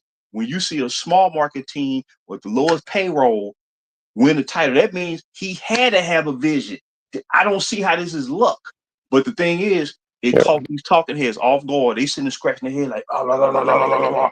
The Lakers in Brooklyn supposed to be winning. You know, they sitting there confused. Well, nobody thought Brooklyn was going to win anything. When you don't think long term, this would happen. So the Lakers, I did. Now Lamont is right. The thing is, nobody thought Brooklyn, and there was a lot of people that everybody's been doubting LA. I don't see this big fanfare. I mean, if you only talk to Laker fans, of course. But when I listen to across the entire landscape, there was a ton of people that doubted LA, and there was a ton of people saying, "Why are we talking about LA? They don't stand a chance." So again, people saw the writing on the wall for LA, And But what I'm just saying, like people saw the Lamont, right. now Lamont, you is correct when you said Pelinka's actually trying to correct the situation, but they want him to win now and rebuild for the future. It's like no GM has been asked Can't to do do it both. that. Either you're gonna start all over and build step by step, or when you're in a position where you may be one piece away, then you make a trade. But they asked him to do both after they gave up the ghost to produce the 1 year. So he banging his head every against the wall. He'll make a trade, they level one day, and then when it flames out, come money time, oh, he ain't doing his job. Oh, it's time for him to step down. The Lakers It'd be the same old song every year. The Lakers throughout their history have shown that they will rock it out with their stars until that star leaves on their own, and they're not going to force you out. Just like with Kobe, it looked ugly at the end, but the Lakers said, you know what, we're not going to start this rebuild entirely until you call it quits. So the Lakers are just doing what the Lakers always do, and I'm not convinced the Laker formula and the Laker formula and the Laker formula. No franchise. And the Laker formula is led them to the second most championships in league history. So who am I to knock this formula? See, here's the thing, Lamont. Okay, you got it. Get them, invested in their team. That's why they won. You can't win the way they did without investing in your team. It's impossible. Well, this is a different NBA with this new CBA, which is fairly new to most teams. It's a different strategy. Exactly. And so when you're talking about the Lakers in 2018 versus the Lakers in 2025, we're talking about two different complete mindsets. But And what so I'm saying is, obviously, the Lakers had all the components to succeed under the structure of this new CBA 5 years before it actually started coming to place. That's what I'm saying. They don't realize how far they was ahead of the curve. Now they're behind the but we say that, but that's the difference between good GMs and bad GMs. Obviously, they chose to break it up. That's their decision. Again, they made just like a lot of teams, just like when the Clippers traded SGA, that was a bad decision. I mean, sometimes things work, sometimes things don't. Hit the drawing board again. But Lamont, it's all predicated because on ultimately it had existed over the previous decade. Ultimately, no, I'm not talking about. I don't want to relegate this to just LeBron and the Lakers. What I'm saying is, every team fails every year except for one. There's only one team this year that whose moves got the job done. That's OKC. Everybody else failed. So everybody else is now hitting the drawing board trying to retool and rewire and figure it out. So you have 29 losers. Hold on. By the same token, so why are we talking about the Lakers when they're 29 losers? Okay, you're right. Again, as when I started the show, I went through everybody's cap space. I went through the scant free agent class. I mean, this draft. And one thing we would agree on: this draft class was a blood draft. After 10, this draft class wasn't interesting. Everybody is just like gamble down the road type. You know, the Chinese kid they say could be the Chinese Joker. Let's see. This draft class is going to be a lot better than you guys think. People fell out of love with college basketball. What I'm saying is, like, nobody is ready to plug it. Not that many players are ready to plug and play. That is not true. We have more third and fourth year guys coming out of this draft than ever. There's going to be more guys that come in and can fill shoes. There's like the kid out of Florida State who went back to graduate, who went in the top of the second round. I forget his name. This guy, when I watched him play at Florida State, he's going to be able to come in and get an immediate role. He's seasoned. He's a 4-year guy. So there's going to be a ton of guys. It's just they're 4-year guys. Y'all don't remember them. They're not 5 stars. They're not flashy, but they're older. So we're getting back to drafting kids like we were drafting them in the 2000s, who were more seasoned coming out of college. So again, see what happens is y'all falling in love with the one and dones. Y'all end up forgetting about the guys that stayed for 4 years, and when they come into the NBA, they have no splash.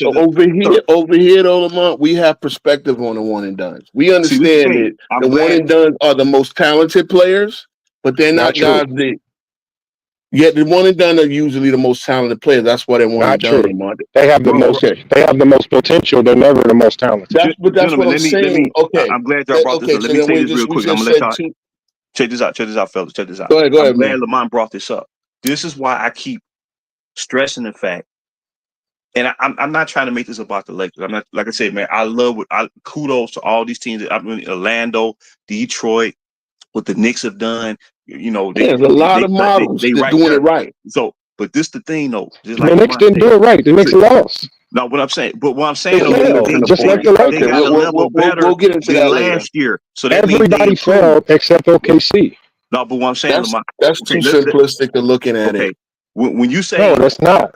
when you It say is. one and done players, check this out. Check this out. The Lakers, when they started this rebuild effort, I'm talking about when they started all over again. Initially, they drafted the one and done players, like the Julius Randles, the BIs, the Lonzo, Zubac was 18 years old. Then they took it to the next level, and they started because remember That was a different NBA back then, though. Hold on. That was before the CBA. For years, It's before the it was seen as Aprons. a downer. It was seen as a downer to draft guys with multiple years of college. Well, the Lakers they overlooked that type of thinking, and they started drafting players with multiple years of college. The Josh Hart 4 years, the Kuzma 4 years. So what I'm saying is, man, what they was doing was revolutionary under this one and done system. Before this new CBA kicked in, I guarantee you, I put 40 years on it. If they would have stuck with the script and just kept on building what they had, this new CBA would have no bearing on them. So what I'm I'm saying sure is, if the Lakers had any insight into the new CBA, they would have changed the way they did things now. But the But what thing I'm is, saying you is the cannot win keep now looking back mode, on the the win past. now mode is ultimately setting teams So back. we It's can an agree. Look, outdated form of thinking. But why do no I doubt. care about what the Lakers got wrong in the past? Why do I care? But what I'm because saying is it the affects the reason why future. they It affects what's operating going right on now. now the way they No. are is because what they gave And up. Lamont, you realize they just closed out the 80 trade in this draft? They just closed the trade out. What I'm saying is this. I don't think if the Lakers knew that this new CBA with these aprons was going to get kicked in, they would do things a lot different if somebody tipped them off and they knew. Well, Obviously. a lot of people But did now know, that the though, NBA Lamont. is different, and now that the NBA is different, and these aprons are in play, now teams are operating in a different manner. The Lakers have already started their rebuild, and they actually have a head start with Luka. Bron's going to be out soon, and they get to start their It looks rebuild with good. Luka. It looks good. They said the same thing about AD though. When they traded for AD, they told me the same thing. Oh, he's gonna retire late. He's gonna be part of the future, and he gone. See, That's and why I that's think I can't trust. I can't I put want to stock get on in it. this because this is where I started. Right? They got Luka, who, but now where's the supporting cast? Where's that going to come from? Because if you look, the Lakers do not have a young, home drafted, talented you got Reeves, who already is now going to be dealing with an extension of $30 million. See, again, one thing we've always said, Lamont, in this CBA, and we said this since 21 and 22. Your draft picks, especially your second round picks and your late first round picks, are actually really good assets, because if you get a good player at that deal, at that spot, you got a guy who's going to make $1 or $2, $3, like $3 to $4 million. I believe, okay, let's put it this way: Jalen Williams was going to make $4 million next year. This is the second guy from OKC, because he's still on his rookie contract.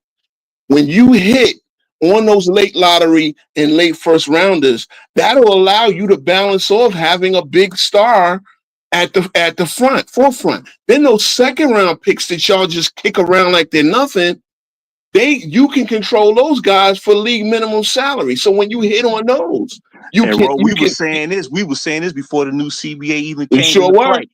We sure were. And nobody understood that. They thought, oh, let's throw a second round pick. Don't file again. Phoenix, I think Houston got fleeced throwing 4 second rounders for Kevin Durant. By the time they make most of those picks, Kevin Durant will be out the league. But this is what I'm saying. If you hit on those second round, like again, the Knicks got like 5 second rounders on. So when you say the Knicks fail, right? Okay, cool. But you know what? We do have a core in place that we can go back and try to win it. Add to that core. We're under the second apron for now. We can. The Knicks are one of the few teams that can afford to pay that extravagant luxury tax. As you saw, Boston had to take a team that won a championship last year and shave it off. Traded Holiday, traded KP, right? So Lamont dropped off, and I hope he's still listening. But they had to trade Holiday, trade KP to get back underneath, so they're not paying $500 million on payroll, okay? Because if you're not winning a championship, it makes no sense to have a $500 million payroll bill. See, I want again, we weren't on YouTube. Lamont built his channel from the pandemic up, right? And I salute what he's built over there.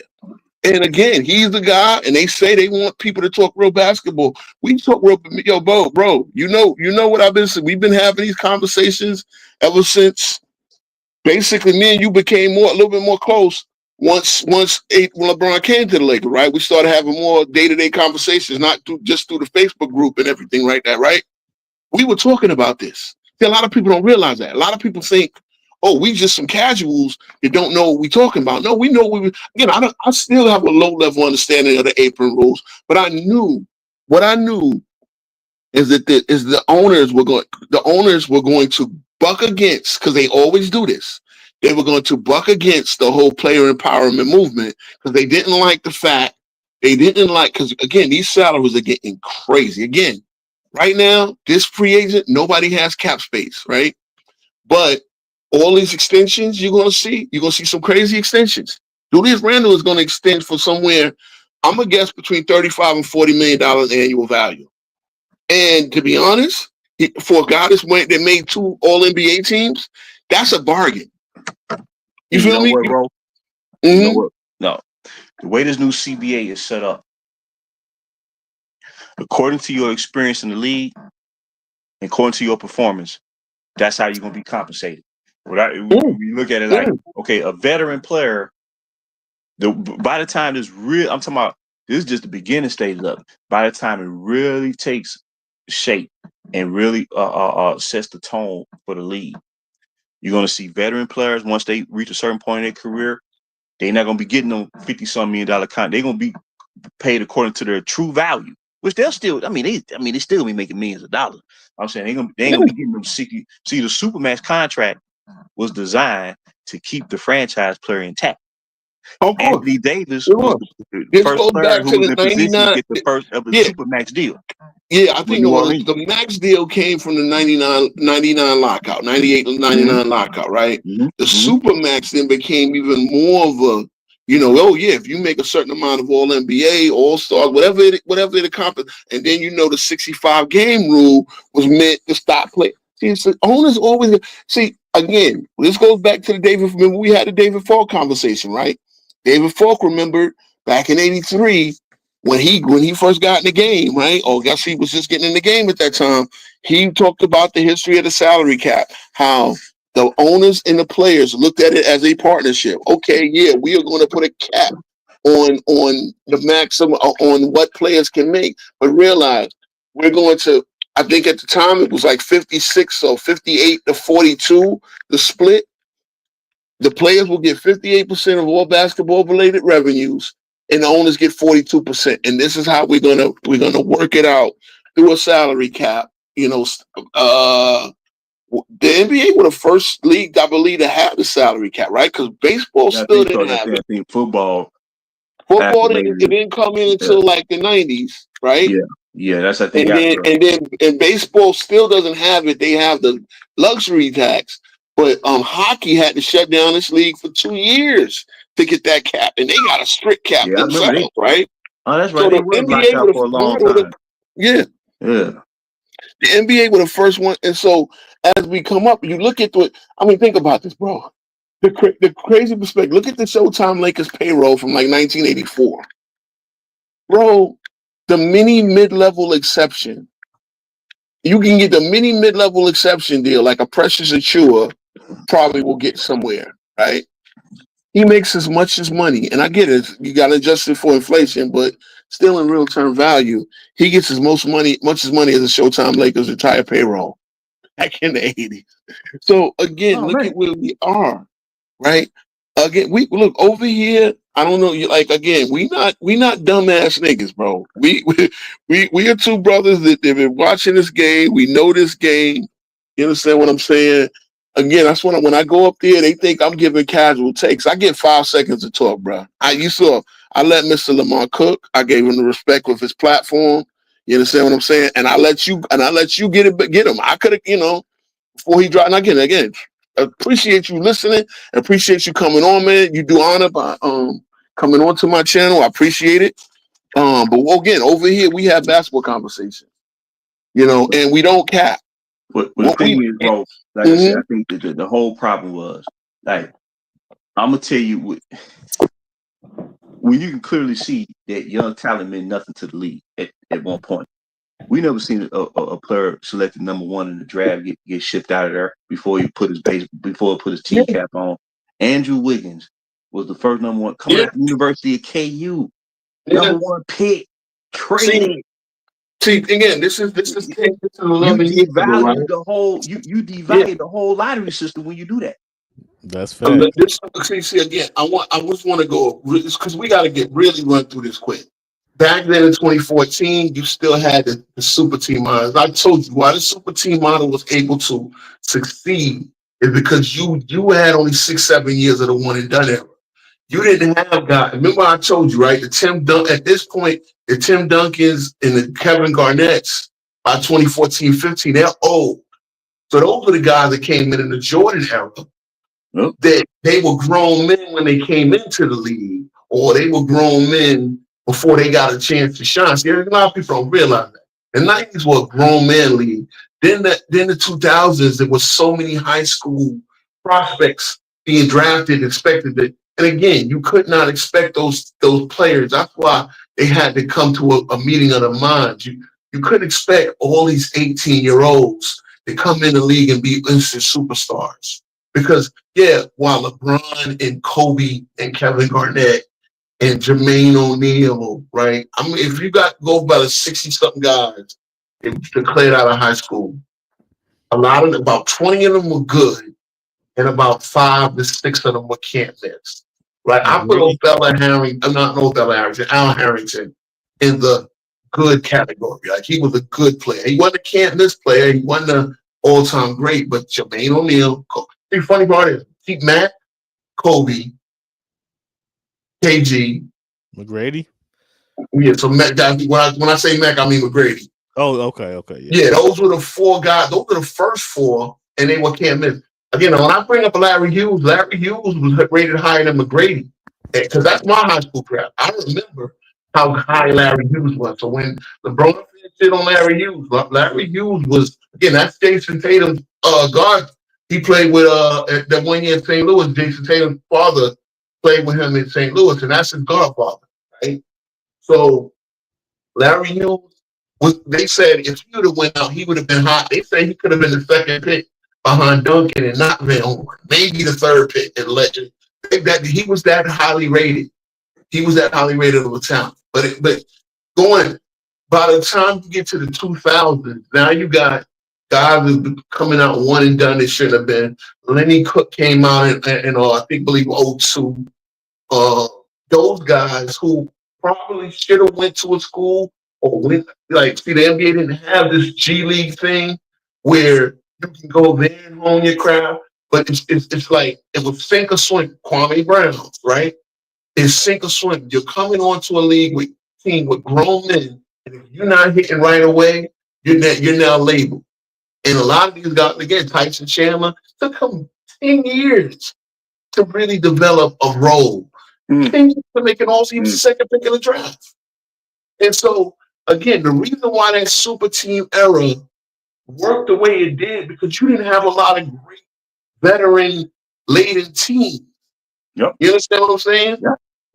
You didn't have that. Especially Jonathan Bender was another one. Look, Jonathan Bender was the 5th pick in the draft by I believe the Pacers picked him. Man, I think one on the Pacers.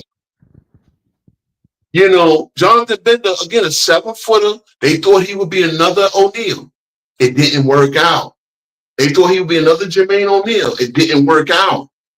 You know what I'm saying? So the idea that, again, by the time the super team era, so LeBron is the dawn of the high school era, and now you put 3 guys from his own draft class on this. They the league. They couldn't. Now as teams built up, and again, this is why I did my last show on why can't the average fan judge teams correctly? Because if you go back in Miami and this league will get their doors rocked. It's doors rocked because they're a top heavy. No, you know, again, if LeBron ain't capping about something, is that he didn't have a great. Because again, in that time, you pick 3 max players. You can't afford good role players. Good role players are not going to come and play for the league minimum. You understand what I'm saying? You got a one chance to make this money for the rest of your. This got to really last for the rest of your life, so you can invest and not work. See, again, when somebody said, I brought up the tweet when John reported that Middleton opted into the last year of his deal, and some idiot goes, "Oh, he don't want to win." See, that was the energy back then. If you take the max deal, you put money over winning. So the fuck what? See, again, like one thing I can agree with Amon said is that there is some luck involved. But I wanted to tell him OKC was playing luck because OKC put themselves in a position where, and again, you look at their roster, it's mostly drafted players. Lou Dort was an undrafted free agent. Ousmane Dieng, right? Ousmane Dieng was the Knicks draft pick the year. We actually kicked the can on that one. We pretty much gave that pick to OKC. Ousmane Dieng had Giannis Antetokounmpo comparisons in his draft. Now, obviously, he's not that. But he is that talented, and he's not even in their rotation. He's a lottery pick. It's not in their rotation. So what OKC did, that's planned luck. Because guess what? They have so many draft picks that they can hit on 20% of them and still have the roster. This is what they don't get. And what Lamar would not bring up is the fact that the Lakers have none. The Lakers have second-round picks. They will finally control their first round in next year. This is the first time that they've controlled. See, what happened? They didn't control it last year. What happened is, New Orleans kicked the can. New Orleans decided not to take the pick last year. Maybe they should have. Maybe they should have taken Connect, considering I don't even who they got for the Lakers pick this year. I don't even know. Like again, and he says there's going to be a lot of 4-year guys. Okay, that's great. Well, Lamont was not thinking those 4-year guys are not. There's a reason why they're 4-year guys. That the way they look at picks now, at prospects now, these are probably 3 or 4-star recruits who got better. This is what the old NBA consists of. And see, I really wish we had more time to talk. And I will, as Lamont said, why am I never invited? Lamont, I will. The next show, I don't know. I'm probably gonna do it on Tuesday, and I would actually like JB to be here actually, so we can really have a discussion, plan, and this, that, and the third. But you will be invited, just like I invited in Johnny. I thought you were too big for us, but you everywhere I go, you go. So we're gonna have a conversation. No mute button over here. We don't use the mute button. We let our guests talk, and and again, so we got no agenda. We just talk ball over here, bro. We just talk hoop. But where I was going is, those 4-year players. Yeah, back in the NBA, old NBA, said Carmelo was a 4-year player. Carmelo wasn't the big guy coming out of high school. You understand what I'm saying? That's why he went to Louisiana Tech. But Carmelo turned into the third leading all-time scorer. And again, as Woodage, shout out to Woodage for pointing it out. The Bulls passed on Carmelo. The Bulls could have drafted Carmelo. Mm-hmm. But again, like Pippen, nobody knew he was going to be who he became. You understand what I'm saying? So, yes, you saying he's got, but I'm asking you, I ask you, Lamar, who do you think has all-star potential of these 4-year players? See, now the all-star players come really out of the one and done. I'm trying to think of a 4-year player who became an all-star. Maybe Chris Middleton. I don't even know if he went to school for 4 years. Bobby Portis went to school. He's not an all-star. See, so the all-star guys are really your one and done, your two and dones, right? I'm trying to think of any all-star that went to school for 4 years in the last 10, 20 years. Can y'all think of anyone? Hello? JB? What was that role? I'm trying to think of any all-star in like the last 10, 15 years that went to school. I mean, so Curry is one. went 3 years to Davidson, right? He still left early. But I'm trying to think of any All-Star that went 3 years to college. Curry would be, okay, so right? what made because I'm gonna look at your guy, right? The guy y'all drafted went to upperclassman status where he was a junior. He left. He entered the draft after his junior year. We can do this. We can do this. I love this. I love fact finding mission because I have a theory, and now I'm going to try to prove it. Oh no, man! NBA All-Star rosters. So SGA was a one and done. Jalen Williams, I think he went 2 years to Santa Clara, but we're going to see. I think right? I think he was drafted at 20. I think he was 20. Again, and if Jalen Williams is that guy, guess what? You just proved my point when it comes to OKC. All right, so here's the roster. Jaylen Brown, one and done. Steph Curry, upperclassman. Kevin Durant, the first one and done. The first one and done from the one and done era. He was him and Odin, obviously, right? Harden was a 2 and done. Harden went 2 years to Arizona State, I believe. Kyrie Irving, of course, one and done. LeBron high school. Dame, okay, Dame was an upperclassman. Again, he went to Weber State. I think he went 3 years to Weber State. Correct me if I'm wrong. I think y'all hear me? 3 years. Yeah, I think so. So Dame again, and these are two guys. Like Dame was an Oakland guard who went to Weber State, didn't get the fanfare. Same as Curry. Those are two exceptions. Jason Tatum, one and done. Anthony Davis, as we know, one and done. Championship. Second guy to win a championship and most outstanding player after Carmelo Anthony. Jalen Brunson, okay, he's an upperclassman. 3 years. As we know, slept on. Kay Cunningham, one and done. Anthony Edwards, one and done. Darius Garland, one and done. Tyler Hero, I think 2 and done. I think he went 2 years to Kentucky. Triple J, one and done. I think he might have went 2. Evan Mobley, another one. He went to USC, one and done. And Jalen Williams, I'm about to check real quick how long he went to Santa Clara. That would be cool. You would have 4 of the 22 All-Stars. So I would ask, because my memory is like an elephant. I'm gonna ask the next time I talk to him, or next time he comes up here, who do you think from this draft has all-star potential? Because then, again, you would be proving me. You would basically be okay, all right. So, but I don't like. One thing, like when I saw Harden in school, when I saw Paul George at Fresno State, I knew they had all-star potential. I haven't been watching college basketball lately to really get a gauge on these prospects. So, just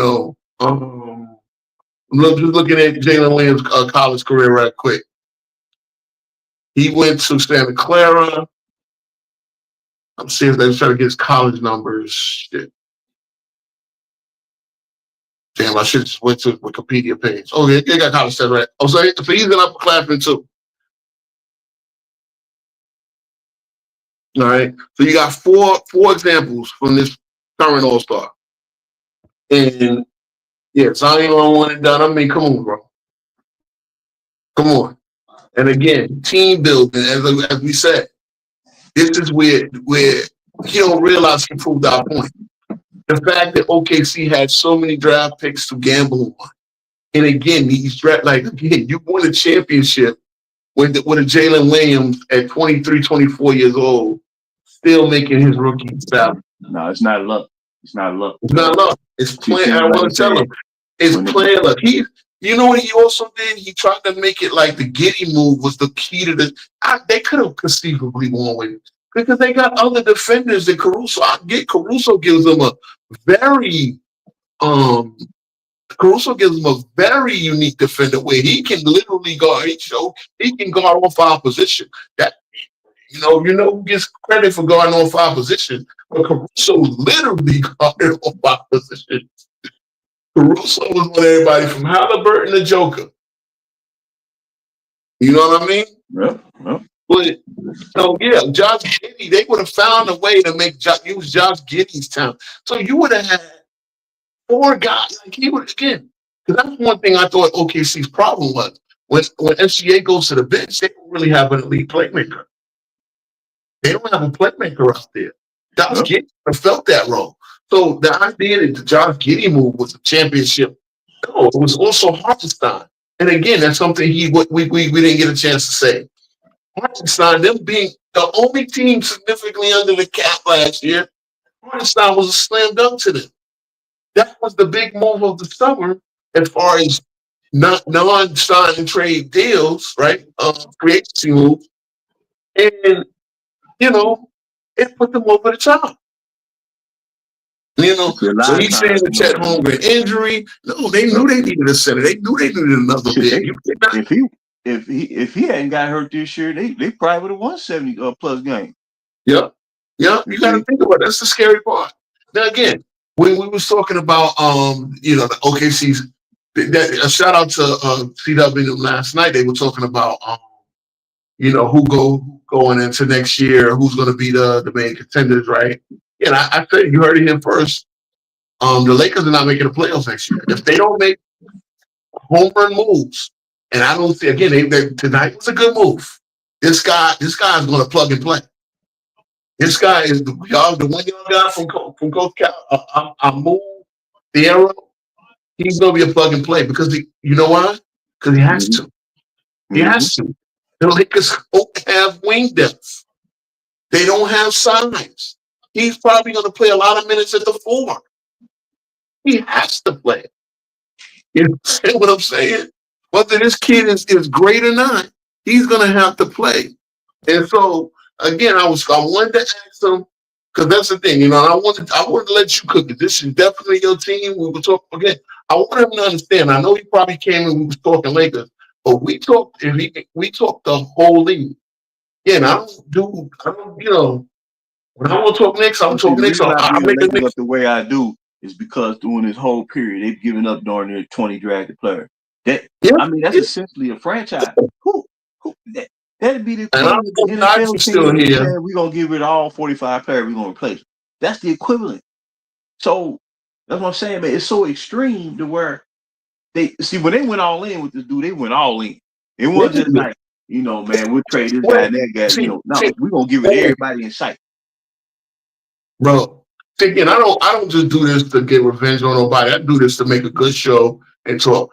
But when he said that they did the Lakers way, see, that's where I wanted to jump in. No, this ain't the Lakers way. The Lakers have never traded assets to get. They've actually accumulated assets to help them get stars. They traded a bunch of assets. They traded a draft pick to get Westbrook. Then they traded a draft pick to get Westbrook. They traded multiple draft picks to get AD. They traded a draft pick to get rid of AD. And you can say, well, they got Luka and they set up with Luka. Number one, Luka ain't ink a long-term deal. If Luka don't ink that long-term deal, it's going to be a disaster. Now, I know it's going to be very hard for him to just walk to anybody else. So even if Luka doesn't play with the Lakers, they gotta, they're gonna get compensation for him, again. And how do you make an equal trade?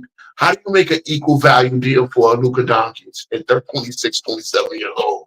If that's what's gonna happen whenever they ask for. Look, if next year is a disaster, you think Luka wants to stay involved in this? Yeah, no. And I know the league's gonna do whatever little, obviously they can't sign anybody, right? Because again, everybody is over the cap. So every deal you got to work out has to be a sign and trade. Every deal. Even Utah has the lowest cap number, and they are over the cap. That's crazy.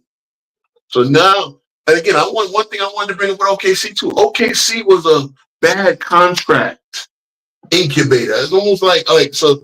They were incubated for bad contracts because that's another way they got all those draft picks. They would get draft picks just to take somebody's expiring contract and let it sit on their cap while they had while they had all young talent.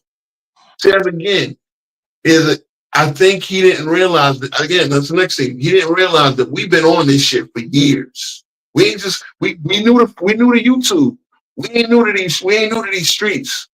That's You understand what I'm saying? That's right. We've been on this for years, and we knew that the new TV deal was coming in. We knew that the cap was going to go up like crazy. We knew all of that. All of that. And again, I mean, I could be wrong on it because I use SportsRack as my source. I don't know because again, they gotta set the official cap. You know, obviously the cap now is estimated. I believe. I don't know. Again, I will admit, and Lamar probably has me beat there because he does more research on this. But my level of cap rules is low level understanding. But I do know it's going to be between 154 and like 160 something next year, and everybody is sitting over that. Nobody is under. I was really surprised at that, but that's what happens when you get a bunch of guys that have inked the deal. When you get Austin Reeves making $20 million, when you get a Josh Hart making $22 million, when you get, you know what I'm saying? You know, again, we're gonna have to. We get Mikal Bridges at 24, 25 this year. We're gonna have to, you know, give him an extension. As you've seen, that's probably what draw people to my what's the name? Me putting the I put Austin Reeves. You know the one I sent you earlier. Mm-hmm. And I put Austin Reeves declining his deal, declining the extension. That's the market for these guys. That's the market for a shooting guard of his caliber that scores what he scores, shoots what he shoots from three. Those guys are gonna make that much money. I remember when Luke Kennard signed that extension, right? Remember when Luke Kennard got his deal? Oh, Again, yeah. he is what he is. He's just a three-point shooter. See, Steve Kerr in this era would make that. Tim Legler would make that type of money in this era somehow. Kyle Korver would make that kind of money in this era. So because three-point shooting is that valuable. But then when you add the requisite skill set like Austin Reeves had, and again, he has that skill set, but then on the defensive end, he showed you he was a liability when it came to playing a team like the Wolves. And so you really now you really gotta be scientific on how you build your team. And it's really simplistic to say only one team because he seems to understand. OKC was not a loser last year. OKC gave themselves valuable playoff experience. Yep. So they knew they were one or two moves away. Yep. What's the core that they had to then come out with? Same thing with the Knicks. Same thing with Detroit. Don't see both of the Lakers, as we were saying, they're in the win now mode, but now they don't have that many moves. They got, look, you play if you play chess or do you understand the game? I'm gonna ask you this before. Like your boy said, it's chess, it ain't checkers. Yeah, but do you know what happened? You ever seen even whether you play it or not? You ever seen it when guys down like his last 4 or 5 moves? Right, 4 or 5 big pieces. Right, he might got the 2 pawns, the bishop, and the king. 2 pawns, the bishop, the king, and a rook. And the other guy got his king. He got 2 knights or whatever. You know what I'm saying? You ever seen that happen? Yep. Yeah. The guy with the 5 pieces can still conceivably win the game. And it's a long shot. It's a long shot. But he could still conceivably win the game if he makes the right moves. Okay, that's where the Lakers are. Okay, you want to say the Lakers still got their queen? Okay, but they don't got a lot of pieces. They don't get the other guy is loaded. That's kind of, with that analogy, the other guy is loaded. Their competition is going to be loaded. Their competition is going to, most of the teams that I named when I did my post the other day, when I did my video the other day, I named 14 teams. I did not name the Lakers because I don't think the Lakers have enough moves. Again, them doing this in the draft, and we know that they'll get a couple of matter of fact, I should update myself on who the Knicks got real quick. Because again, it matters. See, us Knicks fans, we look at shit like this. All right. Hold on. Let me just look real quick. The last pick was in the second round. So the Knicks got Kobe Sanders from Nevada, as Lamont says, a 4-year player. and I'm gonna have to do Tyrese Proctor went right before that. He's a junior. He's an upperclassman. Yeah, I mean, you want to tell me Tyrese Proctor and Kobe Sanders got all-star level? Let me see. Matter of fact, let me look at the upperclassmen. So obviously the first 8 players, and again, this is what I meant, Lamont. The first 8 players picked were freshmen. The first sophomore was Connor Murray Bowles, the sophomore. Kevin Maluk. So now 9 of the first 10 players. So the first 10 players were underclassmen. Now Cedric Coward, right? That might be the guy that he's talking about, right? For the Portland Trailblazers. Senior from Washington State. Now the rest of you got Derek Queen, freshman. Carter Bryant, freshman. Now, Thomas Derek Queen, Silver, freshman. that's the player that the Pelicans traded to get, right? Yep, I believe so. Carter Bryant, yeah. So who the Lakers pick? I think he's gonna build a quality team down there, man. You know what? It's just unfortunate they had to trade BI, but you know they gonna choose the franchise player over the. Let me see. Did New Orleans use that Laker pick? The Laker pick would have been okay. So the Laker pick with Asa Newell, a freshman from Georgia. See, again, this is what I'm saying. The only thing, so Walter Clayton, the point guard the point guards for the Wizards, okay, he got a chance to play. I know they drafted Bub Carrington last year, so let's see who does what. But in the first round, at least, you only got Cedric Coward and Walter Clayton. Again, I know very little about that. I'm not trying to act like in the past, I watched more. So Nick Clifford, 24th pick, Colorado State. That's who Oklahoma City drafted. Again, given Percy's history, hey, that might work out. So, end of the first round, that's when you got Danny Wolf, who went to Michigan for 3 years. Niedhauser, the Swiss kid from Penn State, drafted by the Clippers. That was the last pick of the first round. And then the second round, that's where the upperclassmen come in. You know what I'm saying? So, again, that's another thing. That's another thing why I got to call out Lamont. I got to call Cap. See, again, Lamont caps a lot, and he thinks that we don't know. Right? I didn't have everything in front of me, but he tried to make it like this draft was going to be chock full of upperclassmen who are going to play right away. And that's cool. They might play right away, but ain't none of them all-star level players. You know what I'm saying?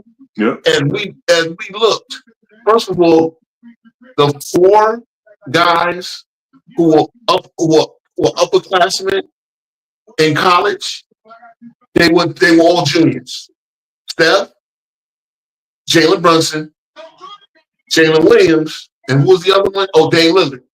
All of them were juniors. Matter of fact, let me look. Dame might have went 4 years. I don't think he did, but he might have went 4 years. I know Dame had that team that, mind you, he came when he led Weber State. I think they went to the Elite 8 or something like that. That's when he really kind of hit fame. But I'm gonna look at Dame real quick just to make sure. I can see the college career. So, okay, no, he went 4 years. He went all 4 years. He got hurt his junior year. So Dame was the only one that was graduated. Some of them they graduated 3 years, but he went all 4 years of all the college eligibility. And let me see where Weber State went. I think he played 32 games that last year.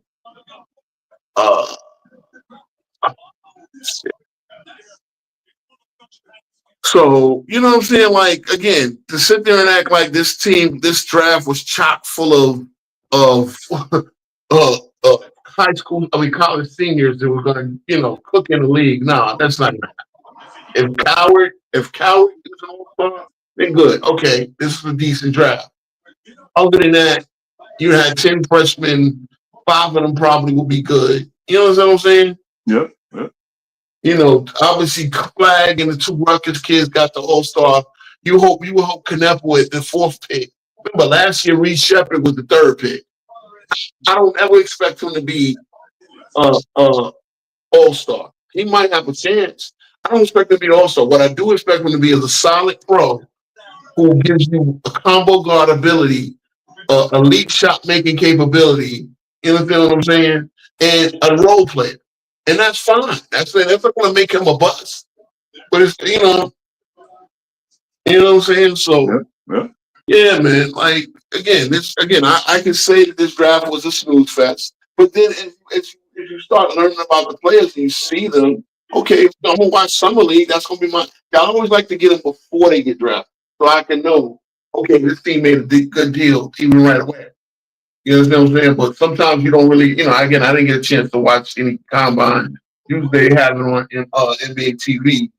I just didn't have time to watch it, and I didn't have much time to watch college or anything like that. And again, a lot of these guys come from overseas, stuff like that. It was a couple of French kids, but a lot of these guys went to school here in the NCAA. So you get a good take on them. I mean, I didn't watch the draft. Jay Billis is still doing a breakdown, right, when these guys get drafted. Did you watch any of it, JB? Yeah, I watched a little bit of it there. I'm watching this. Well, I didn't get to see the first round coverage yesterday, but I maybe watching the second round. So I'm actually happy we did get a 4-year player because we got to get Kobe Sanders. We get a guy named Kobe. Shooting guard. He's 6'9", shooting guard. So 6'9" wing. Damn, 6'9". 6'9". Went all 4 years. He went to Cal Poly, and then he went last year to Nevada. Now, see, I'm gonna say by him being 6'9", he got the potential to do something. 16, 4.5 assists, 3.9 rebounds. Okay, so he's really a facilitating wing. If you get 4.5 assists in college level, that's pretty good, especially considering you're not the point guard. So I like it. I mean, when we look at what we got last year in the second round, we got Ariel Hugporty, we got Lance McCullers Jr., and we got Tyler Kolek. Damn good. And then we're gonna have a bunch of second rounders next year.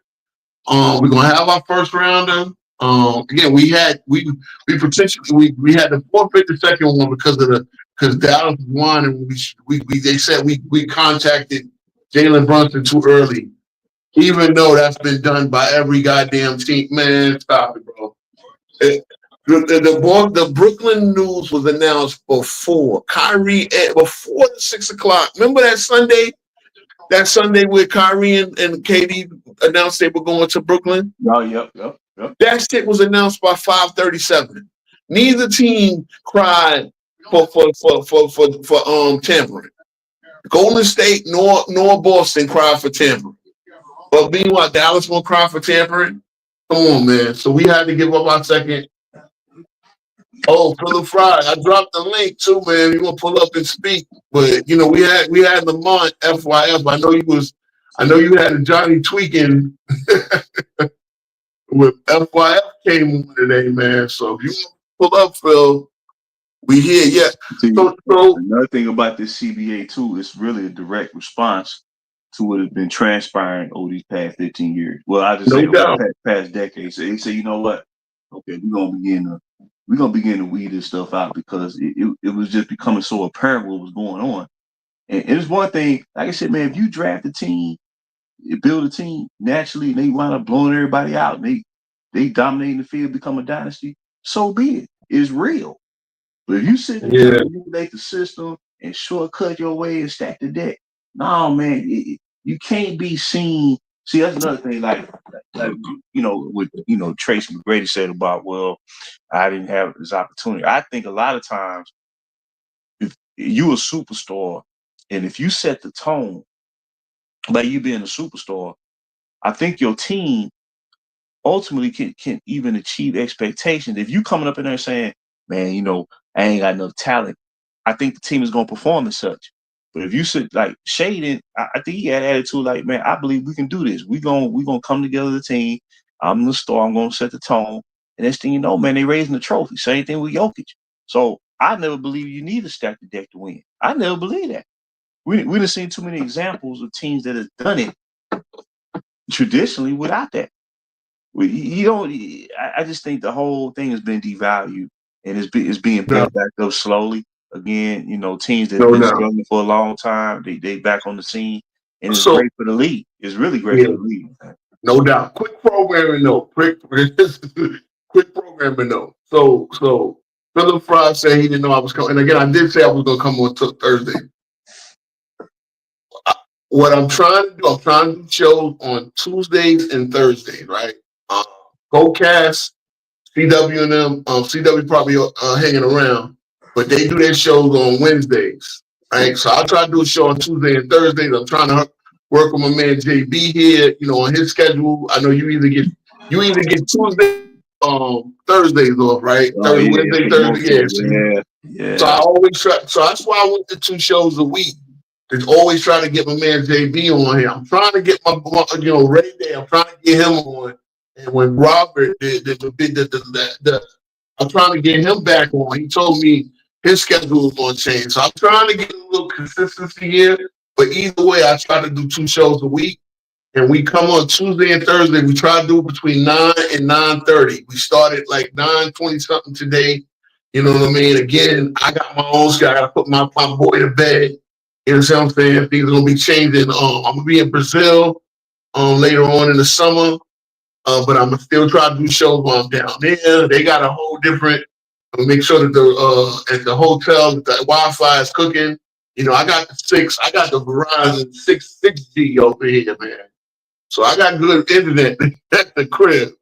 You know what I'm saying? But I got to make sure that the Wi-Fi is cool down there so I can still do shows down while I'm in Brazil. So I'm again, throughout the summer, going forward, I come on Tuesdays and Thursdays, man.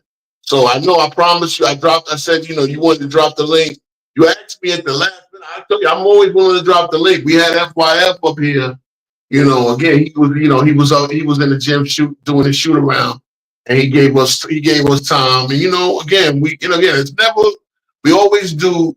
Who pulls the off season for trade? Let's see. I'm was in the comments here.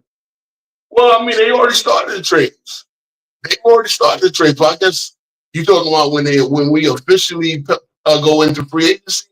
I think that's what it is. All gonna be signing trades. So all the moves, they're gonna be signing trade because nobody's under the cap.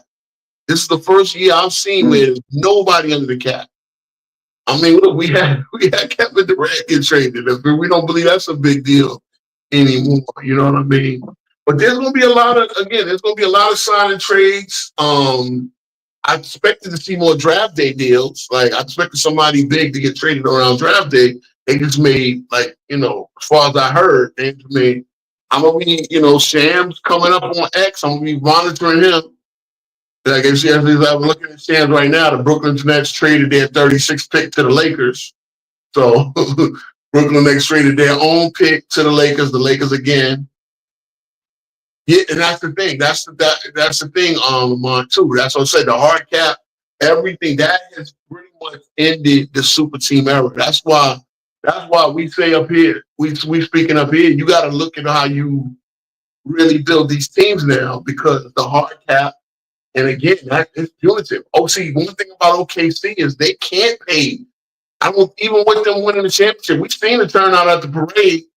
They don't have it to where they make enough revenue to go over these aprons.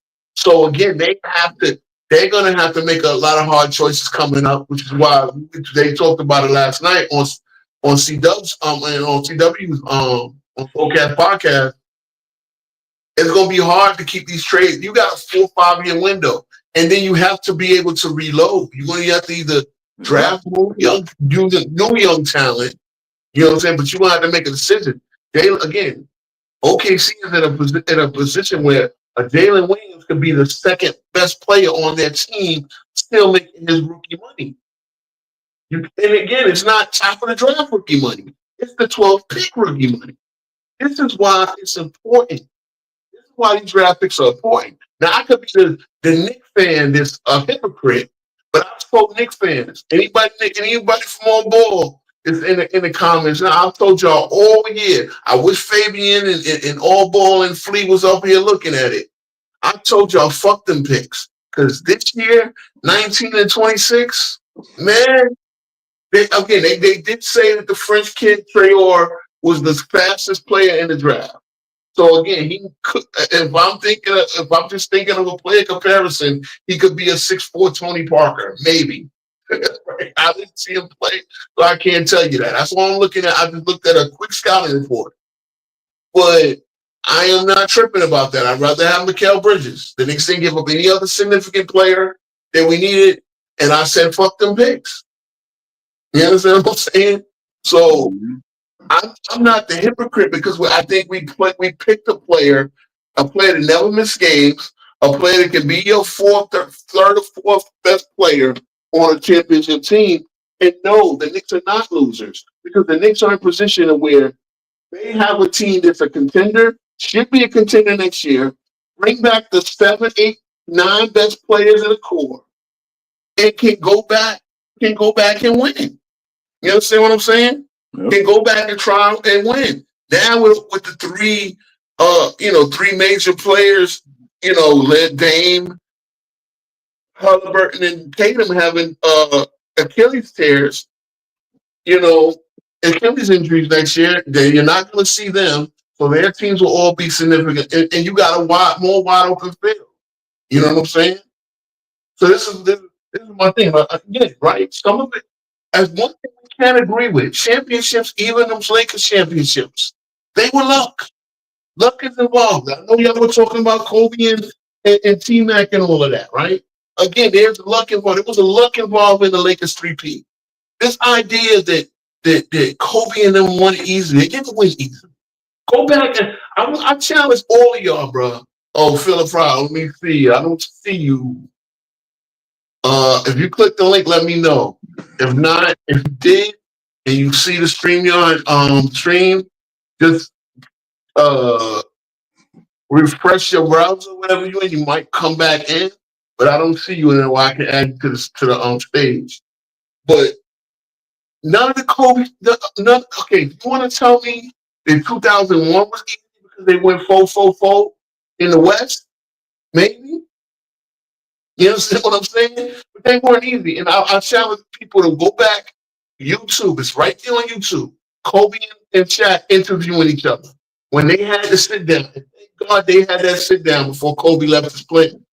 Because it put a lot of perspective. Neither one of them just thought, oh, we just going to win the championship. This is going to be easy. None of that never happened. So, yeah, all championships involve luck. And that's one thing we would agree with, FYF. That's one thing we would definitely agree. They all involve a modicum of luck. But then it's got to be playing luck. You got to put yourself in a position where you get the best players. The Lakers right now, outside of Luka, you got 41-year-old LeBron. That is what it is, right? We all seen the bloom come off of Reeves Road, where he's still a good player, but on that defensive end, they hunt him.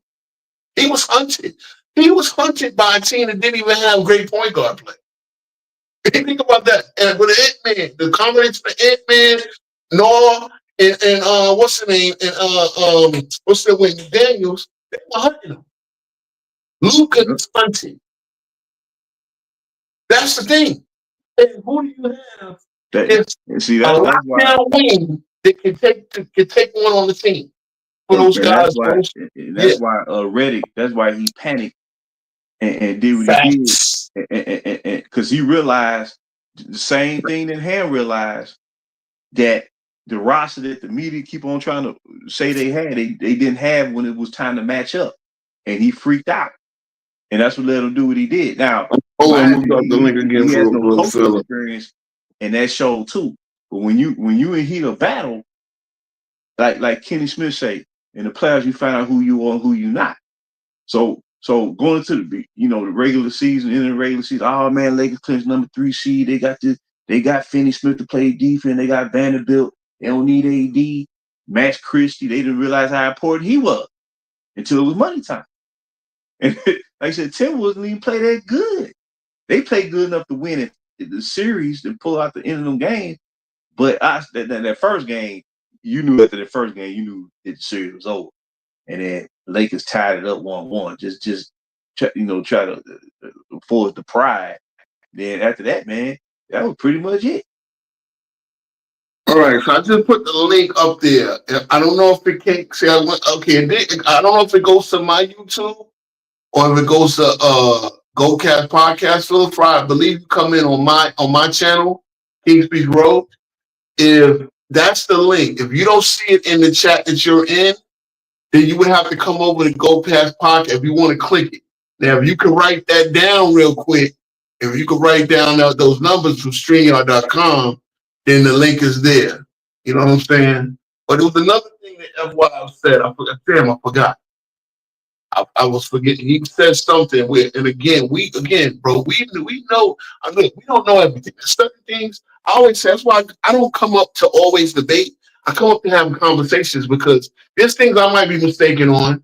There's things I might have misremembered. But I can learn from the person I'm talking to the same way. You're like, man, we sometimes we gotta remind each other shit. You get what I'm saying? You and your knowledge, you older than me, goes back a little further than mine, right, JB? So the things you witnessed more, more early age stuff than I did. Because I was a baby. You know what I mean? But there's always stuff that you can always learn. You know what I'm saying? So he was saying, damn, what was he talking about? There was a lot of, sometimes you can say a few things and a lot of points come up. But again, we've been on this. The whole thing with the new CBA changing you had there were GMs that knew this. They were still playing. The Lakers, unfortunately, were still playing at the LeBron way. That's why they were so casual of throwing picks around the Westbrook deal, right? A pick to get them. Young. Obviously Kuzma was still young, and KCP was still on a workable deal, right? Eventually, you would have had to pay them, but you would have had to make a decision, right? KCP went. It's so funny that young core that Najee talks about. KCP was part of it. Caruso was a part of it. When you brought Westbrook on board, yeah, it's like you see, it's tough. They signed Kuz to an extension so they can trade him. See, so that's what I'm saying. You start using your young talent as pawns to flip around and bring in superstars. Well, they found that season when they went 30-49. At that point, they had nothing. Mind you, JB, we didn't even get to this part with them. Because I would love to have this. Because we're going to, you know what? I want you, again, FYI, you will be officially invited. Because we're going to make it a Lakers show. We're not just talking Lakers here. Again, we're talking the whole league. Because I covered the draft. I covered the, yeah, it's okay. It's all good, bro. Again, next time, we're going to be on Tuesdays and Thursdays. Especially throughout the summer for now. We might, if we don't do a Thursday show, I'll try to do it on the weekend. I always want to do 2 shows. So I'm working with my man JB on his schedule because I want him to be a consistent part of the program. I'm trying to build something here. You know what I'm saying? You see, we talk real good basketball. Props to those that say, this is good basketball talk. You don't have it. You don't go. A lot of people, again, we amateurs and we just starting out on this. But we really trying to get deep on this. A lot of people don't. We trying to tell you what they don't tell you at ESPN. Again, this is just our low-level understanding of the game, but we pay attention. And so the thing about it is, we ain't trying to reinvent the wheel. Anybody can reach these conclusions if they just see it for what it is. Pay attention. That's it. Yeah. This ain't me trying to say I'm not the greatest. Ro, like I said, I've never said I am not the greatest fan of the Lakers or the NBA. It's just about upholding the history of the game and just explaining how it went down. That's it. It ain't. I ain't getting nothing out. I mean, other than the fact that that we get an opportunity to express our views. But outside of that, man, I ain't trying to get nobody to believe one way or another. All I know is this. These young squads got it, God. And the teams that's building right, they head in the right direction. Yeah. As long as they doing it the right way, the CBA will not impact them. I'm gonna tell you right now, as far as my prognostication of next year, if 2 or more of your starters are not under the age of 30, you ain't got a chance. If you got nothing coming over 30, you can squash it. I don't care who they are. Right? They gonna get ran. Go back, fellas. Go back. Because you Y'all get a can't build chance. like that no more. You Go need back. young legs. See, again, as we go here, right? The Achilles injuries, the grind of the season, all of that they saying that today's player can't deal with, and they play too. Well, they've always played this many games. Now, I will say, I will say the minutes again. They play.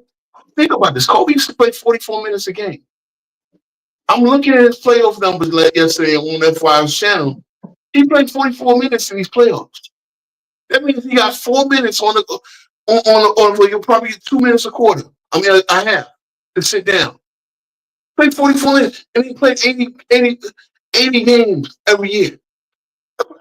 Yeah, I'm telling you, man, put some respect on that man's name, because that's the other thing about T-Mac. T-Mac wasn't exactly the most durable player, as we know. By the time you get to 08, he's not even done. Again, I'm not trying to show.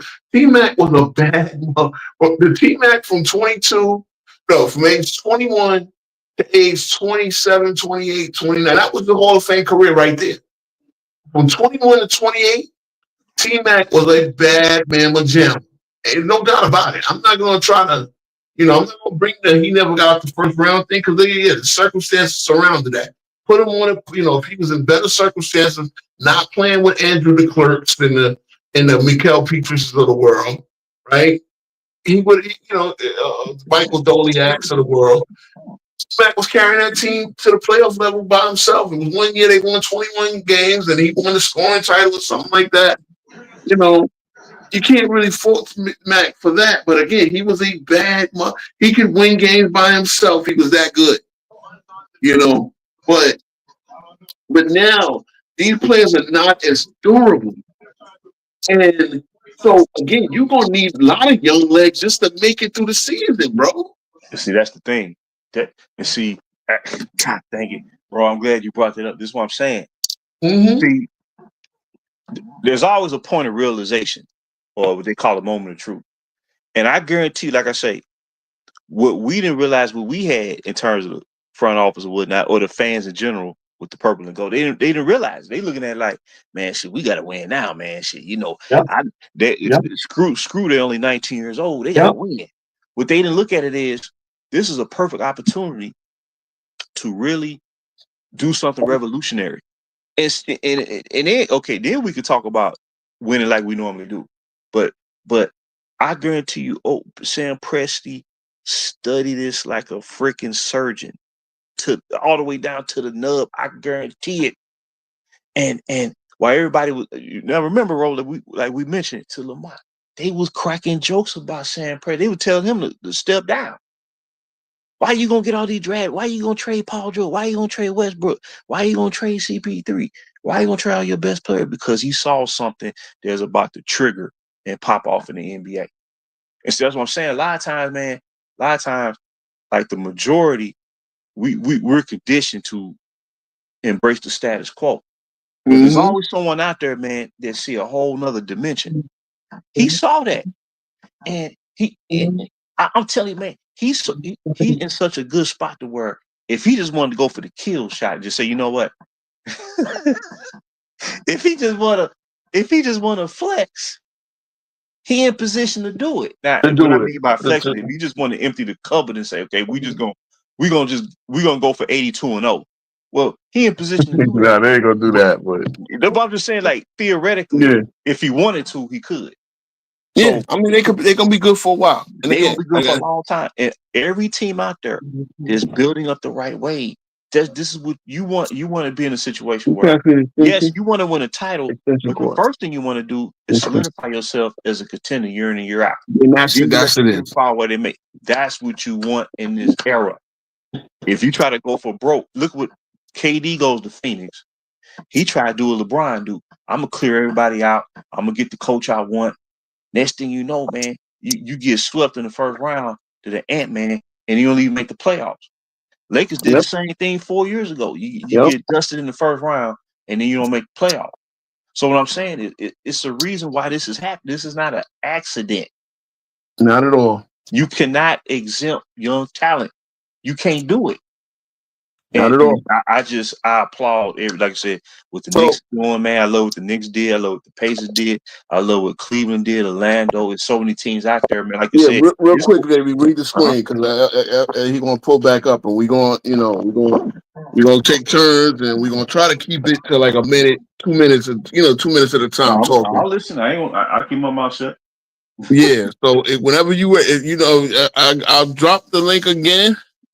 I don't know if you have it. A lot of time when I'm on your channel, I just have it. I have it in my history, so I just click the link again. But so yeah, that's the link. You want to pull back up to the point again. The point that I'm making, and it's a good point you just made. You got to get in contention first. So that's the thing. It's not about being losers. The question is, are you a contender or are you not? Were you legit? What can you bring to the team? What worked this year? Can you bring? This is not the Ricky Bobby, if you ain't first, you're last type of shit. I mean, no Ricky Bobby over here, man. If you're a contender and you bring back a lot, now mind you, just because you were good this year don't mean you're gonna be good next year. That's true. The Knicks can fall off. The Knicks can make the wrong moves and see fall off. The Knicks can have a few, again, that's the Knicks. Let me tell you who I feel are the front runners right off the bat.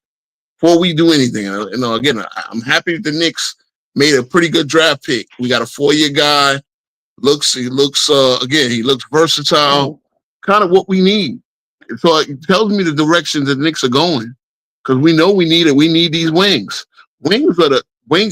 This is wing. This is the wing world. I told you that too, right, JB? I said you got to have athletic wings. You got to have athletic forwards. You got to have rim protectors. You don't have that, you can't play defense in today's league. You don't have a guy that can stop the rock, who can stop point guards from just getting whoever they want. We needed a guy. We needed one more guy. We needed another guy who could have played Halliburton this year. We go to the finals if we do. You know what I'm saying? Because it really Bridges, that wasn't really his thing. We didn't have enough. And the one thing I'd say with Thibodeau, he didn't put McBride. McBride did the best job, I believe, on Halliburton the whole series. OG was locked up with Siakam, and Siakam been busting his behind since the Toronto days. Siakam is just a little too tall for OG. Now OG played Tatum. It's funny how OG played Tatum and Cade expertly, but Siakam is a better rebounder than OG. So Siakam, he plays, he's only 6'8". But remember that a lot of times Toronto was using him as center at 6'8". Remember that, right? Mm-hmm. Toronto was using him center. They had Valanciunas. They was playing Valanciunas 20 minutes a game. They played a lot of minutes with Siakam as center. So they were able to get away with him as a small ball center, and he plays big. So OG is more of the wing defender. And the Knicks needed a bigger on him. We actually needed to put what's the name on. Okay, so FYF is up. I'm gonna let him cook, and then we gonna reply. Hey, what's up, Lamont? Welcome back. I was on my phone at the court earlier. It was kind of yeah, I get it. But yeah, I don't know, man. Next year about to be crazy, man. Next year gonna be crazy. It's gonna be wide open, Lamont. I'm telling you. I got 14 teams that I think could win. Bro, I think y'all screwed up, man. What do we do? Y'all fired y'all coach. Let me tell you something. Let me tell you something. He's not coaching in this century. I think the worst thing you can do is fire your coach without a plan. No, I think we got a plan. Here's the problem. Rose doesn't talk to the media. Like the edict in Madison Square Garden, and this goes back to the Isaiah Thomas, Anuka Brown Sanders sexual harassment case. Dolan does not like the media at all. The local media, if you've been in New York, if you hanged around New York, the local media is like hyenas.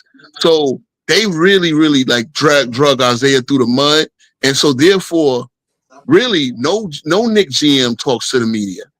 I mean, you had like a few that would do a couple of interviews. Rose has done one. I don't think he's done one media interview. But you don't know the plan because, I think the plan is to get I think Johnny Bryant is probably going to get the job, right?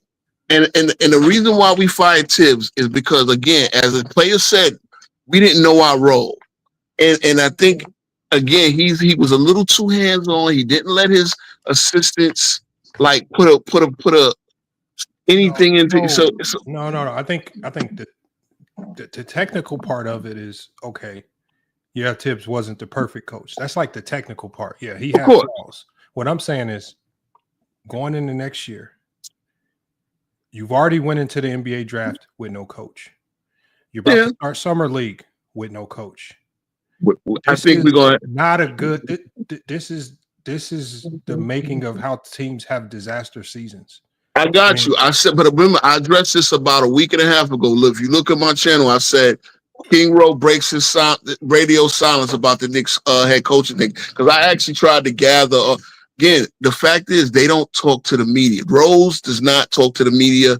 Dolan does not want his front office talking to the media at all. So you don't really know what's going on. What I gather is that they're lining up all the candidates they want us to talk to. And I think before July, or what I think is June 30th, I think we'll have the announcement in place. But the media don't know what's going on. The local media, the WFANs of the world. No, none of them. It's not about the fact that y'all are gonna have a coach soon. It's about all the things that are transpiring in the NBA, and you don't have a coach. No, I get that part. I really do. You literally went through the entire draft with no coach. Whether you have a pick or not, you're about to start. Summer League is about to start. So right now, you're supposed to be setting your coaches for Summer League. You're supposed to be right. No, I get that part as well. This is you are now 10 steps behind every single team. This is why they always say in the NBA, if you don't have a coach before the draft, this is not good. And it depends. I said the Knicks, I think when teams get super like they want to pin the blame on somebody when maybe a series doesn't go their way, I think Tibbs should have Tibbs earned one more year. I don't agree. Because there's no other replacement there's no available replacement that's going to be better than Tibbs. Not for this. You know what I look at it? Okay, you know how I look at it? His imprint is already in the building, right? Tibbs, we all know what Tibbs' strength is: preparation and defense. Preparation and defense. Like that's what he brings to the table.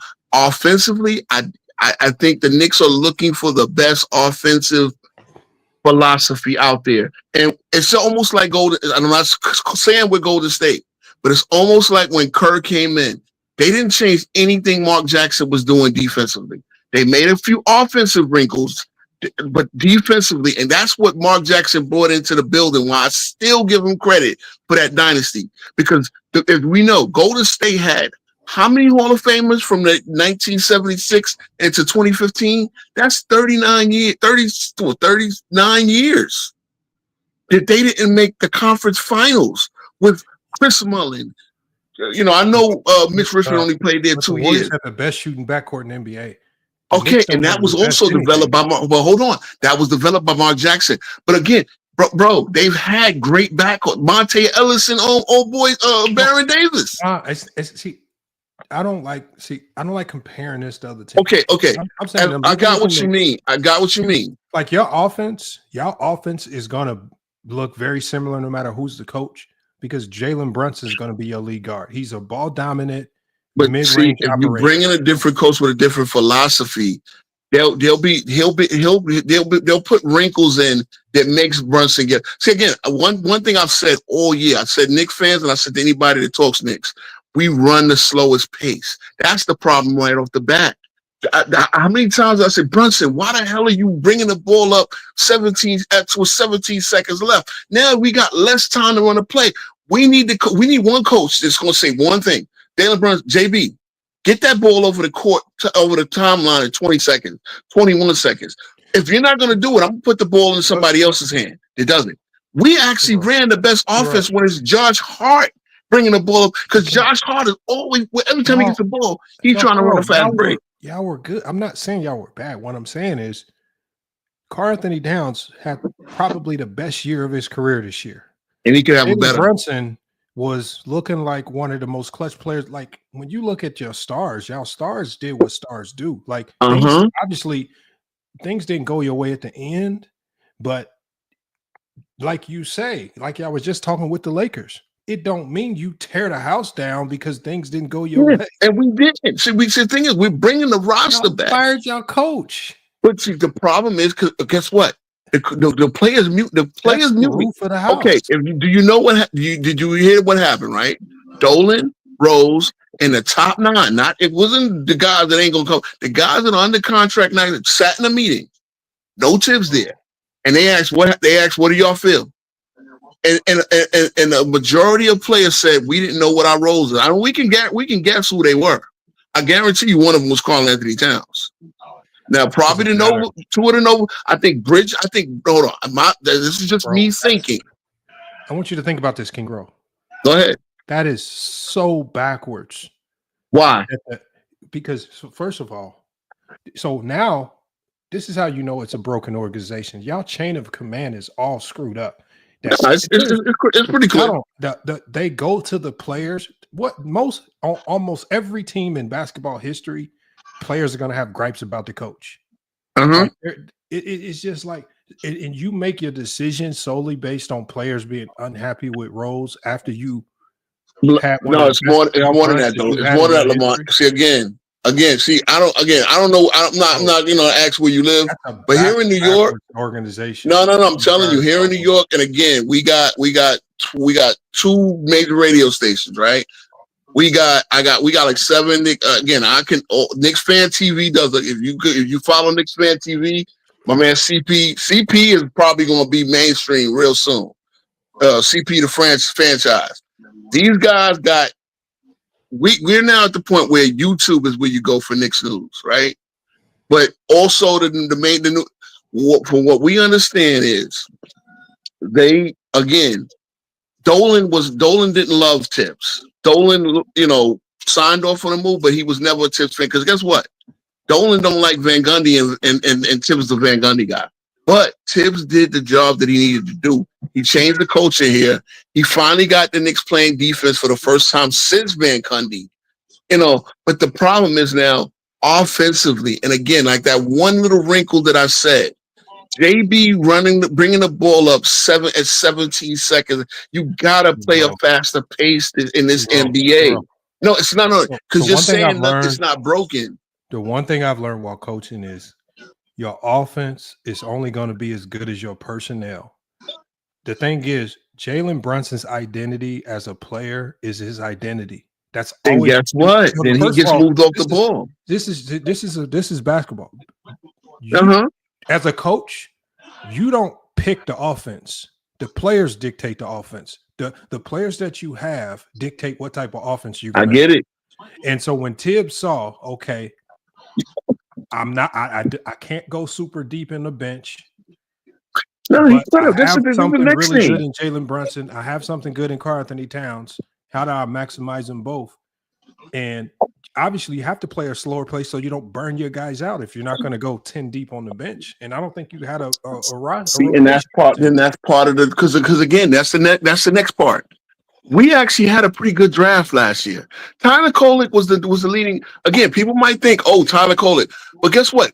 His assist rate was crazy. Oh, he was the best passer in college basketball. We know out of Marquette. Yes. Yeah. So the fact that Tibbs really didn't use him, that was another thing that management didn't like.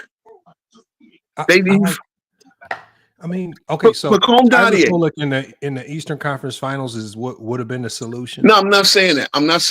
But what I'm saying is, if he had more player development, see again, you saw how the Pacers were able to go to their fringe guys at the end of the bench. We weren't because again, Tibbs gave those guys no love. Now, I'm not saying that was the difference. I'm gonna say, first of all, the Tyler Kolek thing. You play him and JB a little bit, just to see how it works, how it goes. What rookies was the Pacers playing? The Pacers didn't play no rookies. They didn't really have rookies. We're not comparing ourselves to the Pacers. Honestly, the feeling in the house is we were ahead of the Pacers. We should have beat the Pacers last year, and we felt we were a better team this year. They feel that Tibbs was the one that kept because again, He had to wait to game 3 to go to DeLon Wright to finally get somebody to get in those minutes that could slow the ball down a lot better than Cam Payne was shot hunting, and when he shot that UFO to hit the top of the backboard, we didn't see another. That was it. And when I said I don't want to see Cam Payne no more, but again, you had the DeLon Wrights. You had an Ariel Hukporti who you could have. Again, let me tell you one thing. I've said it the whole series. Bring him in there for 10 minutes to protect Cat from himself. Why was Cat going into every second half with 3 or 4 fouls? Because you know what Cat does. And it seemed like Tibb was just stubborn to just say, okay, I know I'm going to need Cat offensively down the stretch. So when he picks up that second foul, let me get him out and let me see what Hukporti can do on the boards. Because one thing we got Cat out there, even though he's a bad defensive player, he was a great elite defensive rebounder, actually. All right. So there's a lot of. When you take Cat out and you put this other guy in, Hukporti, how does your offense still be sustainable versus Pacers high power offense? Well, again, you're buying time because you know you need Cat. See, again, we lost to. Remember the overtime? That overtime game in games. I think game 4. I know. Game 4. In game 4, Cat was in Brunson. Both were hunted because they were in foul trouble. So now, again, that's protecting them from foul trouble. At least made them playable on the defensive end. So again, we needed them more. Forget the second quarter. Okay, we'll see what the Knicks have 3 guys that score 18 points. So if you go Brunson to the bench, if you go Cat to the bench, well now you're gonna rely more on OG. You're gonna rely on Bridges. And honestly, they seem to play better without Brunson. Those 2 guys, right? Again. The issue is Tibbs' stale lineups. He didn't mix and match. He did why are the lineups only a problem when they eventually lose? Because I think having these complaints. I've done 27 versions of 27 episodes of the Optimistic Knicks Fan. If you listen to any of them, I know I'm not going to invite you to do it, but I've raised these issues in a lot of them. And I've started it from the last 2 weeks of the season. I should have been doing it beforehand while I did a Knicks segment, but I said this all year long. These mix and match your lineup. The Knicks, when the first game we won, game 3. That's not how the Knicks actually. Bro. No, I'm telling you, bro. We won game 3. Hold on, hold on a month. We went to work. Lamont, I'm giving you an example of how it did work. In game 3, Lamont, in game 3, we actually used 6 new lineup combinations that we did not use all season. And we came back and won that game. Now, mind you, it took, as you know, Karl-Anthony Towns scoring 20 points in the first 7.5 minutes of the fourth quarter.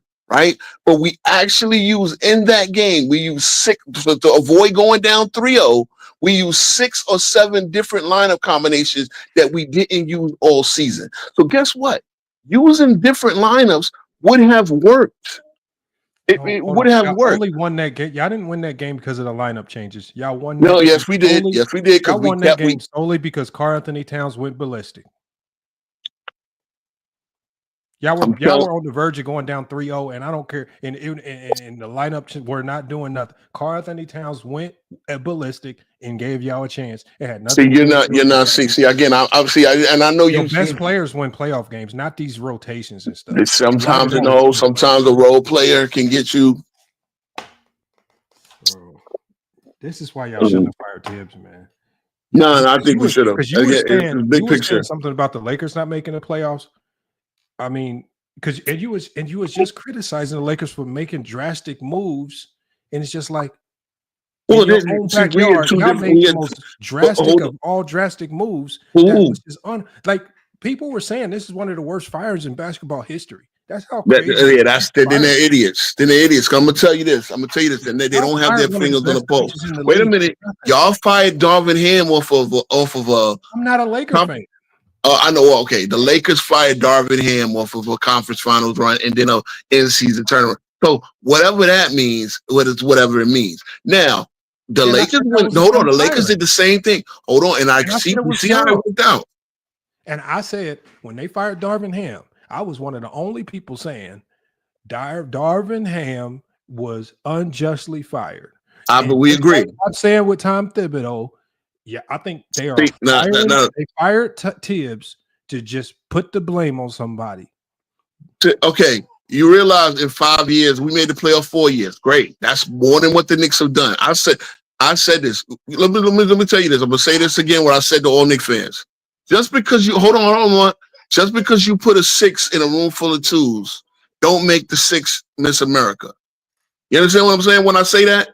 Tom Thibodeau was a very good coach. Tom Thibodeau was a good coach. Maybe he's a 7. But we need it if we're going to win a championship. We need a 10.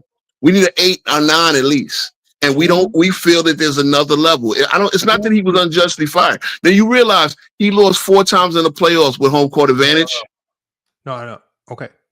If you fire Tibbs, you better have somebody loaded up, ready to go. You're right, but I think the plan is I think Johnny Bryant. First of all, Johnny Bryant is a Nick prodigy, right? Coached in the NBA. He's the lead assistant of a team that just won 64 games. So he has no head coaching experience in the NBA. Okay, but neither did Daigneault in 2020. No, you know what I'm saying? Daigneault was brought there to coach the G League team right now. Daigneault was brought in the organization to coach. He coached the G League team for 6 years. Okay. He was brought in, but he was Billy Donovan's boy. No, I'm talking about for the Knicks. Who is their number 1 candidate right now that you? See, I think it's Johnny Bryant. I think what they want to do is, so I'm gonna try to tell you. Johnny Bryant have any head coaching experience in the that NBA? Doesn't matter, bro. Again, first of all, I'm gonna tell you, I don't want to retread because I think with retreads, we already know what they do. I think that's the problem. I think we got to think outside the box. Again, what Thibodeau brought is going to stay in the building. The qualities he brought is enough guys that coach under him and know his style that can carry it forward. The problem with Thibodeau is Thibodeau is a poor in-game adjuster.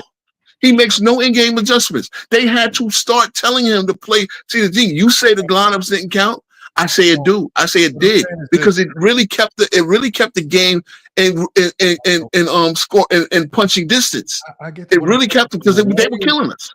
When the Warriors fired Mark Jackson, they knew who their next man was. They had their eyes set on one guy, and they went and got that guy. You realize that Kerr was actually Kerr. This is when Phil Jackson was still there. Phil Jackson was trying to get Kerr too. So it was competition. Obviously, Kerr made the right move, right? Because Phil Jackson was that's neither here nor horror show. What I'm talking about is when the Warriors fired Mark Jackson, they had a plan. I got you, and I'm trying to tell you our plan. You're telling me that Johnny Bryant doesn't have head coaching experience. That means nothing. I think they'd rather have a guy. Because we heard about Steve Kerr's greatness when he was under the Greg Popovich tree, and when he was we could gradually see him what he was doing, you know. But he never coached at any level though, right? He was a front office guy. Same like Bird. Bird was Boston's front office guy, and Indiana gave him the job. With Johnny Bryant, who is the assistants going to be? What is the staff going to look like? Well, that's what we're probably trying to figure out. And I think number one, the roster is what it is, right? You're not going to make a big splash. Okay, hold on, Lamont. Though you're not going to make a big splash free agent. We're not going to have Julius Randle walk back in the door. We don't have the money to spend. So the draft pick, again, probably the next reason, we want a guy that actually develops our young players, as we've been saying. Thibodeau, okay, I will give Thibodeau credit. He did play quickly. We had Obi Toppin. And again, Obi Toppin is a dude that is close, like Obi Toppin. I played with his dad at West Fourth, right? That's a New York boy. We got him, again, tomahawk dunking on us to end the series. Carlisle put him back in when he didn't need to, purposely to get the rubbing in Tibbs' face. Thibodeau and Obi Toppin almost came to blows. So again, this is the guy that Rose and them drafted as a lottery pick that Thibodeau found reasons not to play. So he did develop Emmanuel quickly. Okay. But other than that, he's been poor. And that's the organization, bro. You got to look at the big picture. I'm only asking one thing. If my team was just in the Eastern Conference Finals, and I feel like my team is just 1-6, because really anything other than getting back to the Eastern Conference Finals or beyond next year, you've regressed. You're right.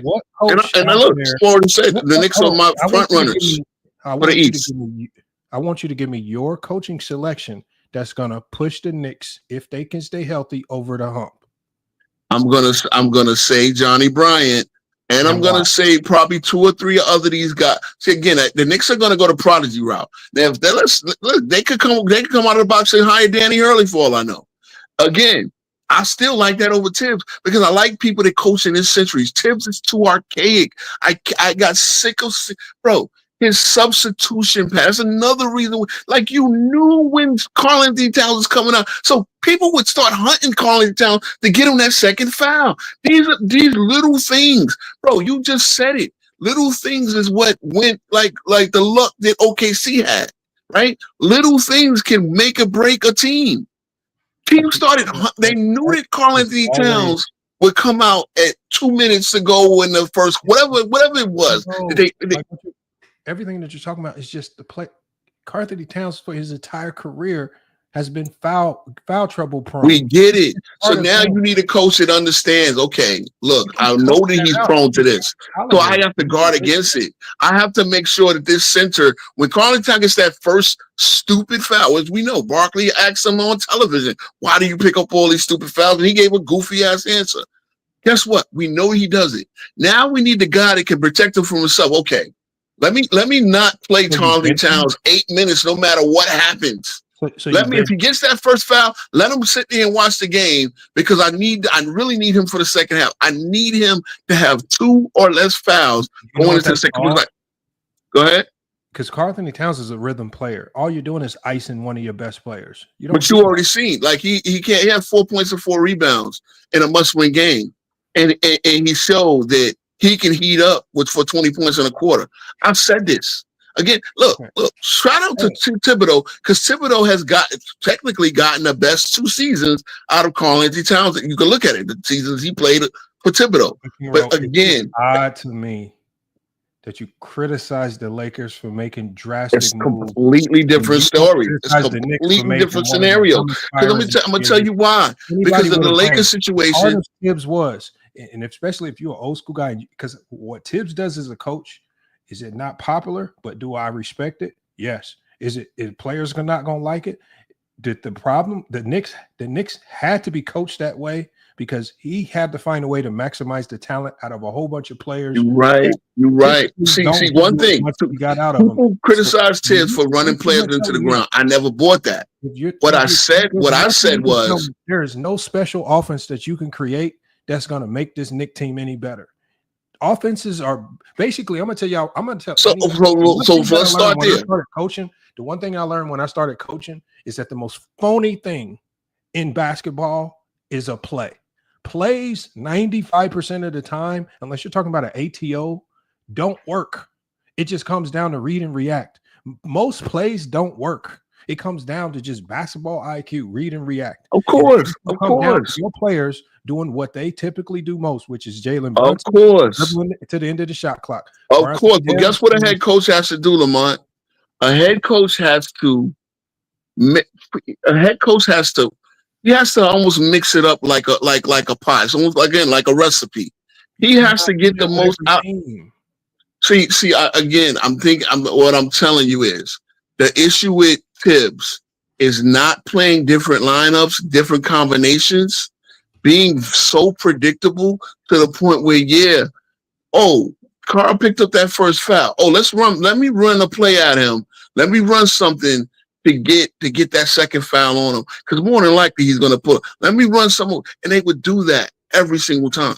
And again, as I'm saying, a lot of what Tibbs did was great. You think that the next guy is going to all of a sudden go easy on the minutes? No, they realize Thibodeau playing his players big minutes is the reason why we were the most healthy team coming into the playoffs. So I never criticize Tibbs for running players into the ground because I don't believe in that.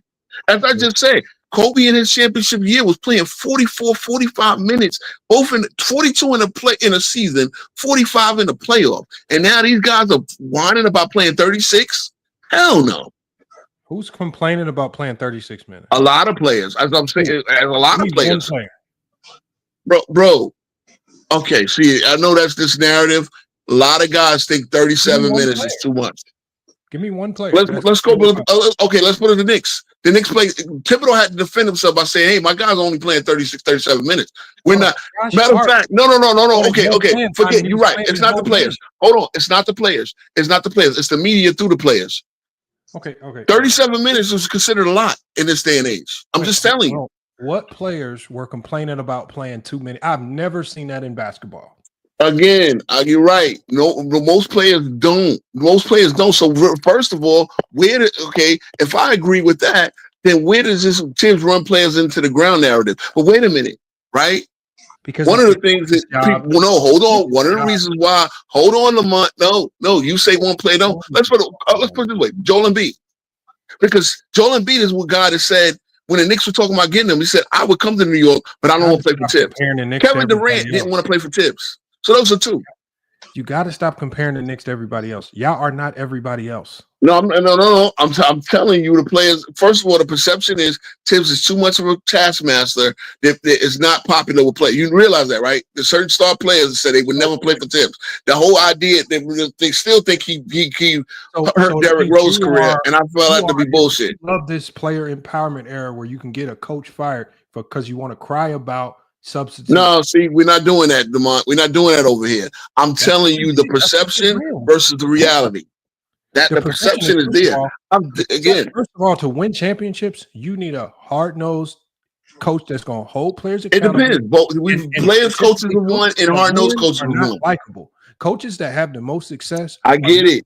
See, that's a bad because we've seen player-friendly coaches win, but we've also seen taskmasters win. We also seen Mike Malone get fired. Your optics, from what you see from the outside looking in, I'm almost positive that, of course, when things are high in OKC, everybody's going to say good stuff about Mark Daigneault, but I'm almost positive there are players that don't have the greatest relationships with him. Great coaches are not liked by all the players. I'm trying to pick Big Fry up here, but it won't give me the option. If C-Dub is around, okay, wait on. There you go. Okay, so what ultimately happens is, hey man, good looking out, King Speech. I'm tired of this little rhetoric y'all that got going on about LeBron James, man. Look, hold on, bro. Hold on. Okay, give me 1 second. Let me let FYF keep going, and then we'll let you speak. Let him finish. No, it's just that I just think that, man, these coaches get the raw end of the stick when things don't go their way. I get it.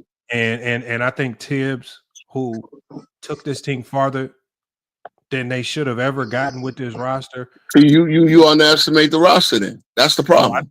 First of all, let me ask you one question. You have four guys that can score 18 points a game. Two elite two-way defense, the wings.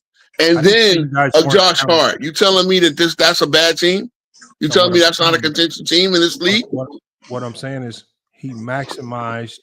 First of all, you guys. I think he changed the culture around. Again, as I said, when he got fired, I saluted him. I said, "Look, you did a great job. You turned the culture." That I know where the Knicks were. We had Mike Miller as the coach. Mike Miller, our G League coach. Culture is Johnny Bryant going to bring since you've never seen him? You know what? The Saint. He was here for the turnaround. He was here in the organization. He's going to bring what Tibbs brings. Only he's going to bring a newer, fresher outlook. Look, I'm the guy that had to live. Hold on a moment. I'm the guy that had to live through Phil Jackson having his entire war room say draft Donovan Mitchell, and yet he drafted Frank Ntilikina. Okay, and that's the problem.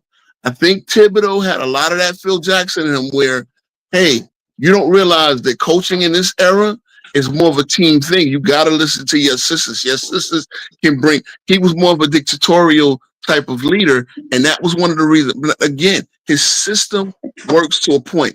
He reached his play. You notice he had 11 years coaching. A lot of guys don't get 11 years coaching, and in his 11 years, he's only made 2 conference finals. What identity is Johnny O'Brien going to bring to this team? Probably a fresher outlook. Same as Tibbs, more of a fresher outlook. More of it again. Being Cleveland was hold on. Being with Cleveland, they ran a great offensive system. They got to the 64 wins. I think that he's going to bring a lot of whatever they. Okay. So you're trying to give it. So he's part of that. So he's part of that. So as you said, assistant coaches can bring, being in the building, being in a system, they can bring a lot of what they take. Just like you said, Kerr playing for Popovich took a lot of Popovich stuff, right? What's their identity going to be? It's just, you know what? Pretty much the same. We're going to run a faster pace, more ball movement offense. We have to move the ball more. Period. We have to, Lamont. We have to move the ball more. Period. How do you run a faster pace with Jalen Brunson as your starting point? You know what? Then you put him off ball more. Jalen Brunson? You don't trade Jalen. You put him off ball more, because that's the thing, right? You know your point guard doesn't have to be the primary ball handler. And you know what? You just remind. Hold on, because I watched the roommates. Josh Hart and Jalen Brunson are like this. Josh Hart is always telling him, JB, play faster. JB, play faster. But that is JB's talent. That's his style. I get it. So guess what? I think the Knicks really need to bring in another guard that we can play JB off the ball more. In the NBA. Say again? When you are a small guard without the ability to stretch the floor like a Steph Curry, it's going to be hard for you to speed up. Not necessarily. Again, it's really simple as walking the ball over the timeline with 20 instead of 17 all the time. Bro, I've watched the Knicks I guarantee you I watch the Knicks more than you. You can say you watch around the league. I think we were about equal. King Rowe, this is not about watching the Knicks. This is just about understanding the dynamics of how a basketball team and basketball works. When you have Jalen Brunson as your starting point guard, your offense is going to be built around his skill sets. Of course. He does best. But by the same token, you cannot tell me, okay, you can't put it this way. You can't tell me, and this is how it is done in practice. Can he bring the ball up at 18 or 19 instead of 17? Because again, those extra 2 seconds mean a lot. I'm telling you, bro. We were in an era where Mike D'Antoni is get the shot up at 8 seconds or less. He's he's bringing the ball up over that. There were times where Steve Nash. Okay, you telling me Steve Nash is like Secretariat and he's like a damn turtle? Oh, come on, he can bring the ball up faster. That's just one staple that would help the offense a little bit better. Again, we need to move the ball more. He needs to stop dribbling. You can get it. Look, if you're gonna tell me what they did in Cleveland didn't work for Donovan Mitchell, where Donovan Mitchell handled the ball less, scored the ball less, and Cleveland got better. You can't tell me that it can't work for Jalen. You can't do the similar thing for Jalen Brunson. They don't have the personnel that the Cavs have. Why not? Why don't we? Because first of all, they had a way more dynamic backcourt. They had 2 guys in the backcourt. Man, here you go. I beg to differ. Bro, y'all Knicks fans, y'all right with First of all, he's a LeBron fan. This guy's LeBron. Knicks fans are right up there with the Laker fans. No, because you're not. You know what? You're trying to talk to me about my team, and you're not. Again, I watch my team all the time. I'm not. Again, I salute Tibbs. I'm not talking about the Knicks. I'm talking about basketball. I'm talking about just the basic structure. Donovan Mitchell ain't ever made no All-Star team. When I'm talking about, Mitchell made the All-Star team, but what I'm telling you is the changes, the subtle changes. I'm talking about regressing backwards. We're just asking, like you just said, as far as that last statement you made, Donovan Mitchell ain't made no All-Star team. He did, but you missing my point. What I said is they took the scoring load away from him, where they got him to score less, move the ball a little bit more, let other guys get more scoring opportunities, and Cleveland got better as a team. So that's one example right there. You're telling me about the dynamic. Okay, you're right. They do have a Garland. So it was really more, Okay, Donovan Mitchell. Let's get Garland more scoring opportunities. Let you guys handle the ball equally. Again, the Knicks got every ability to. We'll see what we do in the offseason about getting another. I believe we need to get another facilitating guard in there to help Brunson. Let Brunson play off the ball just a little bit more. Again, there's subtle changes that need to be made. We don't have to. I'm not breaking everything we do down, Lamont. Okay, King Rowe. I want you to Go ahead. Give me what offense that will allow a small, pushing maybe 6'1" guard in the NBA to excel off ball. Okay, what are we doing in Cleveland? What they were doing in Cleveland? Garland is those guys are 6'1". Hold on, Donovan Mitchell. Okay, he's a better athlete. I got it. Is Garland the greatest athlete in the world? Size. You're going to tell me put him off ball so he can do what? The Warriors? I'm not. See, when you say, I said put him off ball a little bit more. What are you going to do with him off ball? What are you going to do with him off ball? Didn't he play off ball with Luka all those years? Jalen Brunson is best with the ball in his hands.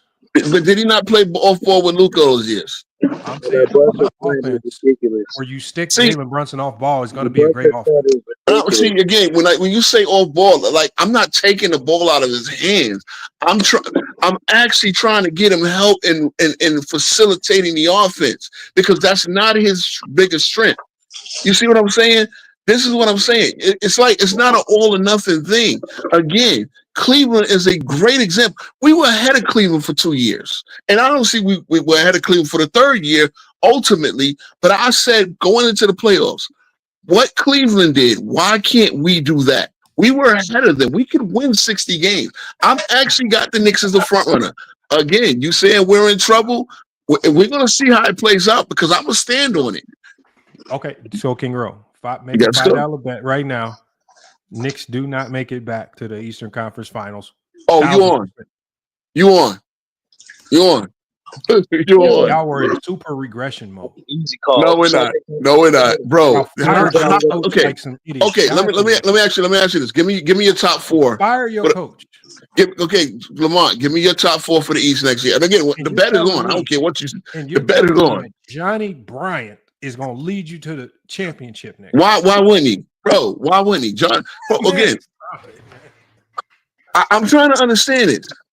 A lot of the times, these talented. Hold on. These talented assistant prodigies, because that's what they look at him as. A lot of people are looking at Johnny Bryant has won it. Joe Mazzulla. Hold on. We know why they fired Udoka. But Joe Mazzulla worked out for Boston. Fact. Bro, John, it says y'all top candidates right now. Laid out, that's top candidates are Mike Brown, Taylor Jenkins, and Micah Nori. And I don't believe that because that's the media. I'm telling you. You don't know what's going on because the Garden don't talk to them. We don't know what's going on because y'all walked into the draft with no head coach and y'all about to start. And again, we walked into the draft. I did break a prediction that before the first day of free agency, the Knicks will have their head coach. But again, as I tried to tell you the whole time, the Knicks want to line up every candidate that they're interested in, pick and choose, see what everybody has to say. And I think they're about 90% sure who they already want to hire. So again, you're not gonna have like people. Nobody's talking to Shams in MSG. Nobody's talking to WFAN. Nobody's talking to the Post. Nobody's talking to the Daily News. Nobody's talking to the Times. The Knicks have a strict. Dolan does not like the media. He hates the media for the way he felt they railroaded Isaiah Thomas with the sexual harassment thing, and it's been that way since. Where, you might have a president that talks to the media, but really, we don't. And Rose himself has not done one interview on that he don't even come on Knicks Fan TV. Again, a friendly place. He might, an underling might come over there. But nobody talks to the media. So we don't know. No one knows.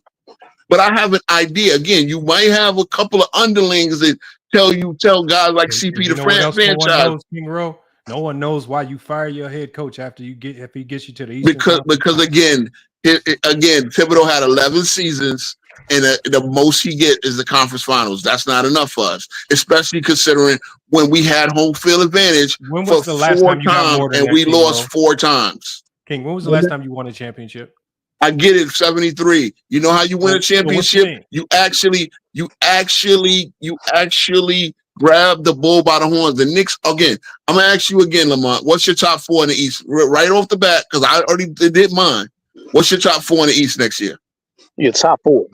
Top 4 seeds. We're not talking about playoffs.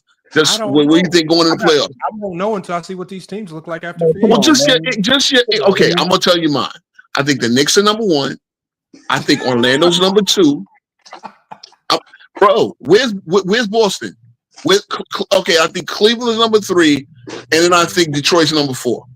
Those are my top 4. Just for knowing, because number one, the draft is not moving it. We all know the draft ain't moved the needle that much.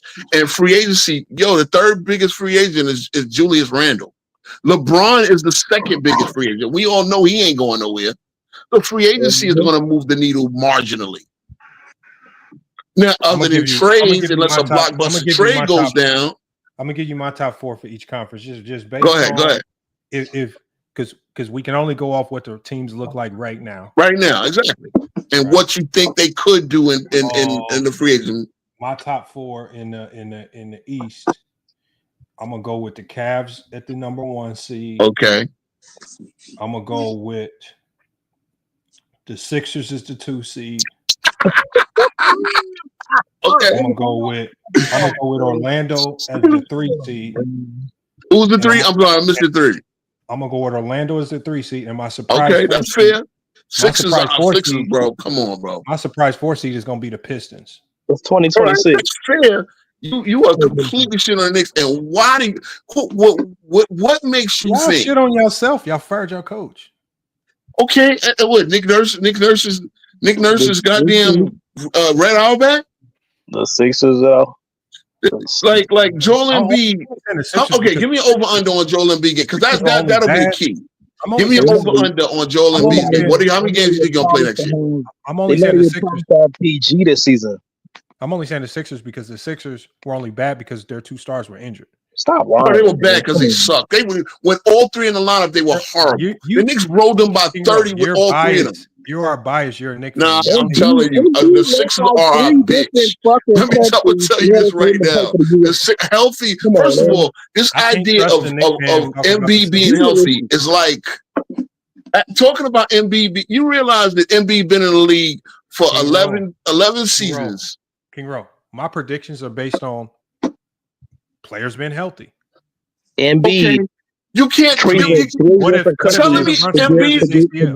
Embiid. Bro, do you still put milk and cookies out for Santa Claus on the 24th? If I say what if an injury happens, every team is going to be in the mud. Bro. Okay. Do you put milk and cookies out for Santa Claus on the 24th? Because expecting Embiid to be healthy is just like that. Bro, Embiid is never healthy. Something if he's healthy. Okay, so how about this? If Embiid is healthy for the entire season, King Rowe, where do you have the Sixers? The Knicks will still light years better than Philly. I said if Embiid and Paul George are healthy for the full season, 36-year-old Paul George. You're really tripping. Okay, look. First of all, Paul George is washed. Predictions based off possible injuries. Podcast P. No. Podcast P is washed. And I love Paul George. I remember Paul George at Fresno State. That's when I became a fan. Paul George is washed. Oh, nobody was watching Paul George at Fresno State, man. Yes, I was. Yes, I was. That's when I became a Paul George fan. Before the injury, he ain't been the same ever since. Even playoff Paul fucking fell back. My prediction, y'all act like it's because of the upcoming of Tyrese Maxey. Okay, Maxey is good. Maxey is not really a point guard. Maxey's back ain't built. I will say this. I will say this. If they re-sign Grimes and Grimes can show that he can play, because as you know, we drafted Quentin Grimes, right? And Tibbs actually did play him. But Grimes is not good when he has to be the fourth option. He really needs to be your second or third option, and they're gonna get decent defense out of him. And who you got in the West, King Bro? In the West, I got OKC as number 1 again. I got number 2. I got actually Minnesota, and that's contingent upon them getting a point guard. I think they're a point guard away from really being serious. They need a vet presence on that team. Number 3, I got Houston, because I do believe that the KD trade is going to win. You know, they were 2 already, and the KD trade is going to will dividends on wins this year. I don't know how it's going to work in the playoffs. I still don't love VanVleet as your point guard, but guess what? He's still a better option than a lot of teams have a point guard. And then number four, I actually got Dallas. Figuring out how to hold this fort without AD. Without Kyrie. And I don't know if Kyrie would possibly get back. We've seen people come back from ACL injuries quicker. So if he might be ready. If he is able to, so I got them as the 4th seed. You got Dallas as the 4th seed? Dallas is the 4th seed. Who's on their roster? Gafford, AD, obviously Cooper. They probably gonna re-sign Dinwiddie. You got is Jalen Hardy still there? And I like Max Christie as a defender, a 3-and-D wing defender. They're gonna be built a lot on defense. They're gonna win a lot defensively, and they're gonna have enough guard play to carry the fort until Kyrie gets back, possibly next year. I don't think Kyrie will stay up. I'm not sure. Again, you never know what ACL tears. And you don't have no injury worries about Anthony Davis? I do, but I still think structurally, they're a lot better than Philly. No, you're talking about to the finals. I want you to factor in AD's ability to get injured. AD's been healthier than Embiid. Oh, cool. Yeah, AD's been relatively healthy the last couple of years, but again, even when the games he missed, they still got enough rim protection and stuff like that. They still got enough. So look, they almost battled to a playing spot as is with all those crazy injuries. Now that's a team that should have kept Quentin Grimes. That's a team that should have kept Quentin Grimes. That was a dumb trade, trading the Martin twin for Grimes for the Martin twin. Because plus they still got Clay. Oh my God. Oh my God. Again, you know what it is? The difference is everything in Philly rides on Embiid. If there's no Embiid, first of all, I've noticed this. Maxey is not the same player without Embiid on the floor. Maxey actually takes 2 steps back without Embiid. He does. The process is over. The process is over. So for the fact that you got Philly as your 2, and you don't even think that the Knicks are going to be the 1 seed, my brother. But again, you said conference finals, man. But you on the month. In the offseason. The offseason is the most important part of your season. Yeah, we need them. First of all, we bring the core 8 back. First of all, the fact that we're bringing our top 8 players back from a conference finals team, a 51-win 3 seed. That's number 1. A lot of teams are not bringing that much back of their roster. So we're bringing our top 8 guys back. And why don't they just promote in the system and just rock out with somebody? I mean, that's not. Look, first of all, the lead assistant is Brunson, and we can't do that from optic standpoint. We cannot have the star player's father be the coach. Yeah, let Brunson be the head coach. You know what? Here's the thing. Who to say Brunson can't? Brunson has been around forever. So who to say Brunson couldn't do a good job himself? We're not going to do it from an optic standpoint. It's obviously going to look. It's just the optics is not going to be right. That's the only reason Brunson won't get the job. Hey, King, I'm gonna be real right now with you. Go ahead, bro. The Knicks got to get rid of Big Purr. I'm sorry. They got to get rid of Big Purr in order for them. Okay, so when you see what? Look. I went through this with Randall all this time. When you say get rid of, and mind you, hold on, bro. When I say when everybody say get rid of Randall, I say okay. If the Knicks trade Randall, you know what they're going to trade him for? They're going to trade him for Karl Anthony Towns. So when you say get rid of Big Purr, who are we getting rid of him for? Because we're not giving him away. We're trading him for someone else. Obviously, KD is off the table. So who are we trading Karl-Anthony Towns for? Look, I'm not saying. See, you can't play that game. I got you. That was a good question. I'm not saying it will happen, but they need to shoot their shot at Giannis. Okay, then that's what we're talking about. And I've already said what the parameters for that deal would be.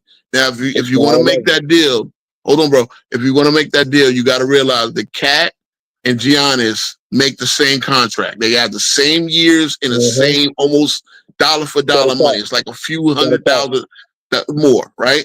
So the Knicks will actually have to. Obviously, Milwaukee is going to want more than Big Purr for Cat, right? Straight up.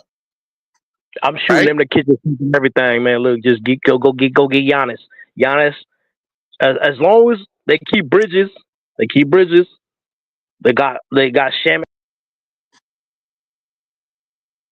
Your mic went out.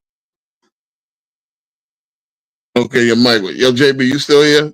Oh, bro, you just patient this.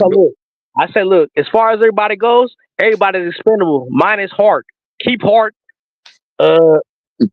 Keep Hart. Bridges. Keep Bridges if you can. Everybody else is expendable.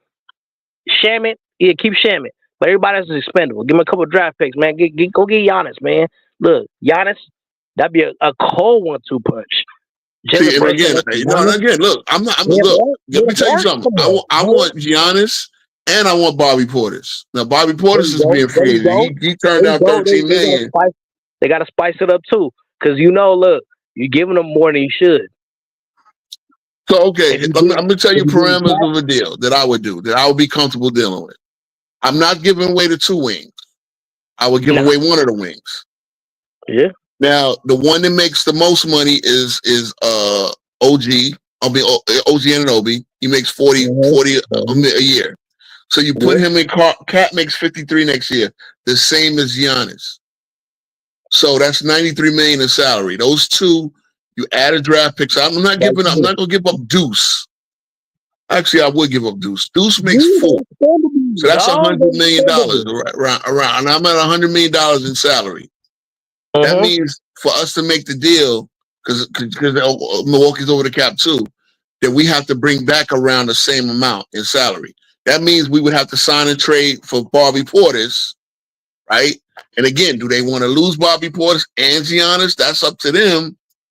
But so it becomes, then obviously we throw in whatever next year's draft pick or whatever. I don't even think we can trade next year's draft pick because 27 is already out there. We do have a Washington pick, a Washington protected pick, right? And second round picks. So that might get the job. If second round picks got KD, right? That might be able to get the job done.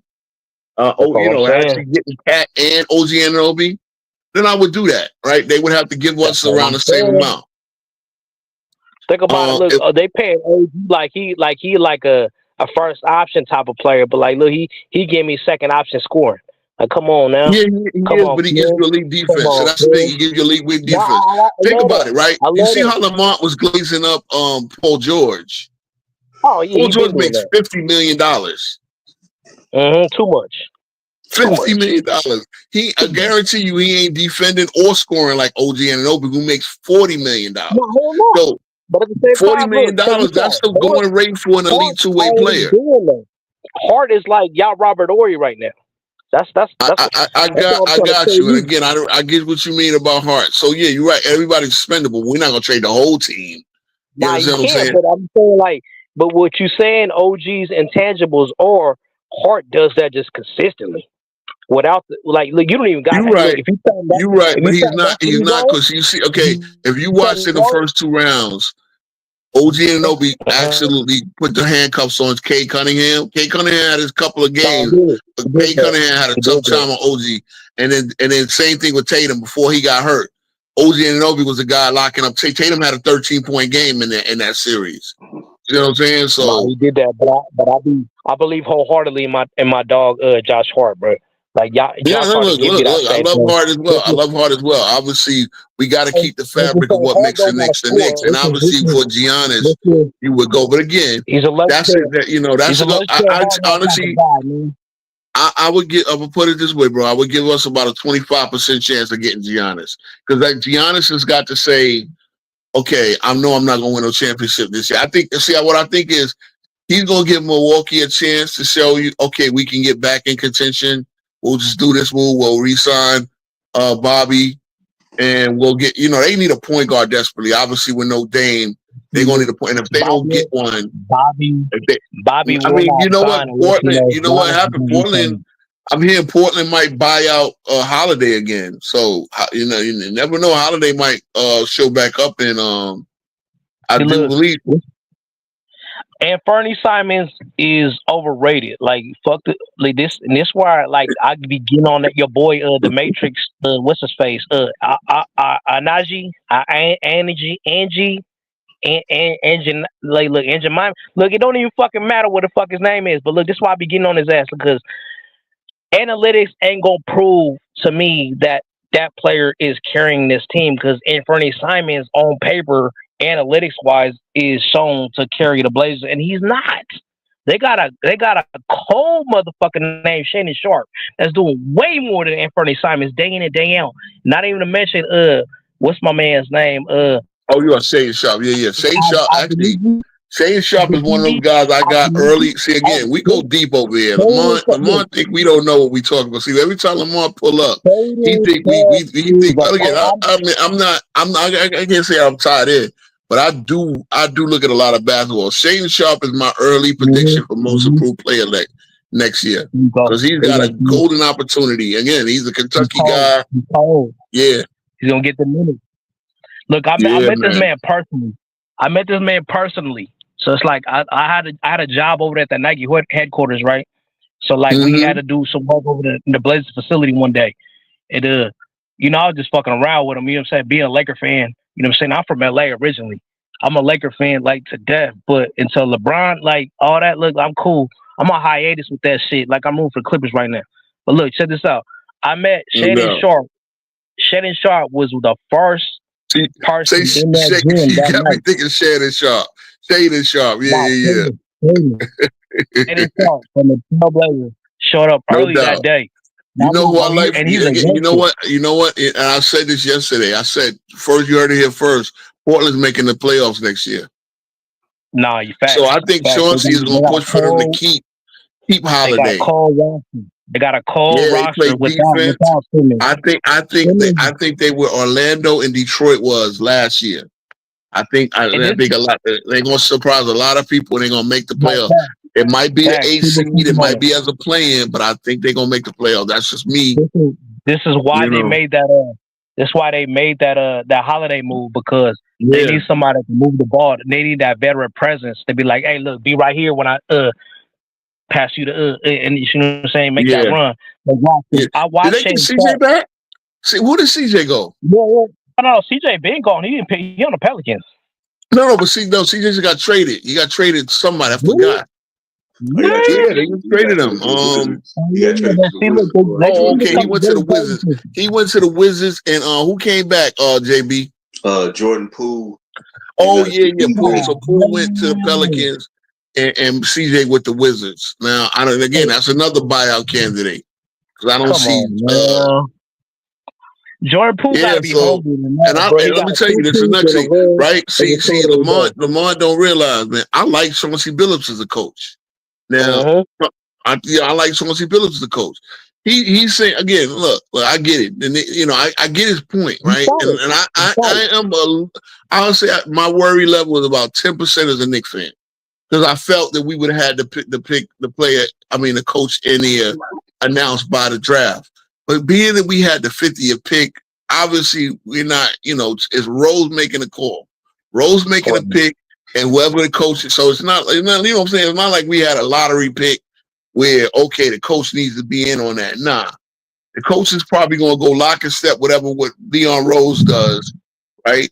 And so really it's, okay, free agency and, potentially getting Giannis. Now that's where you want to make. So again, we got another week. I think they just want to interview everybody, but Lamar was crazy guy in Philly. Philly, why do they love Philly? Philly has shown you who they are. Oh, Time and time again. Time and time again. The process has been over.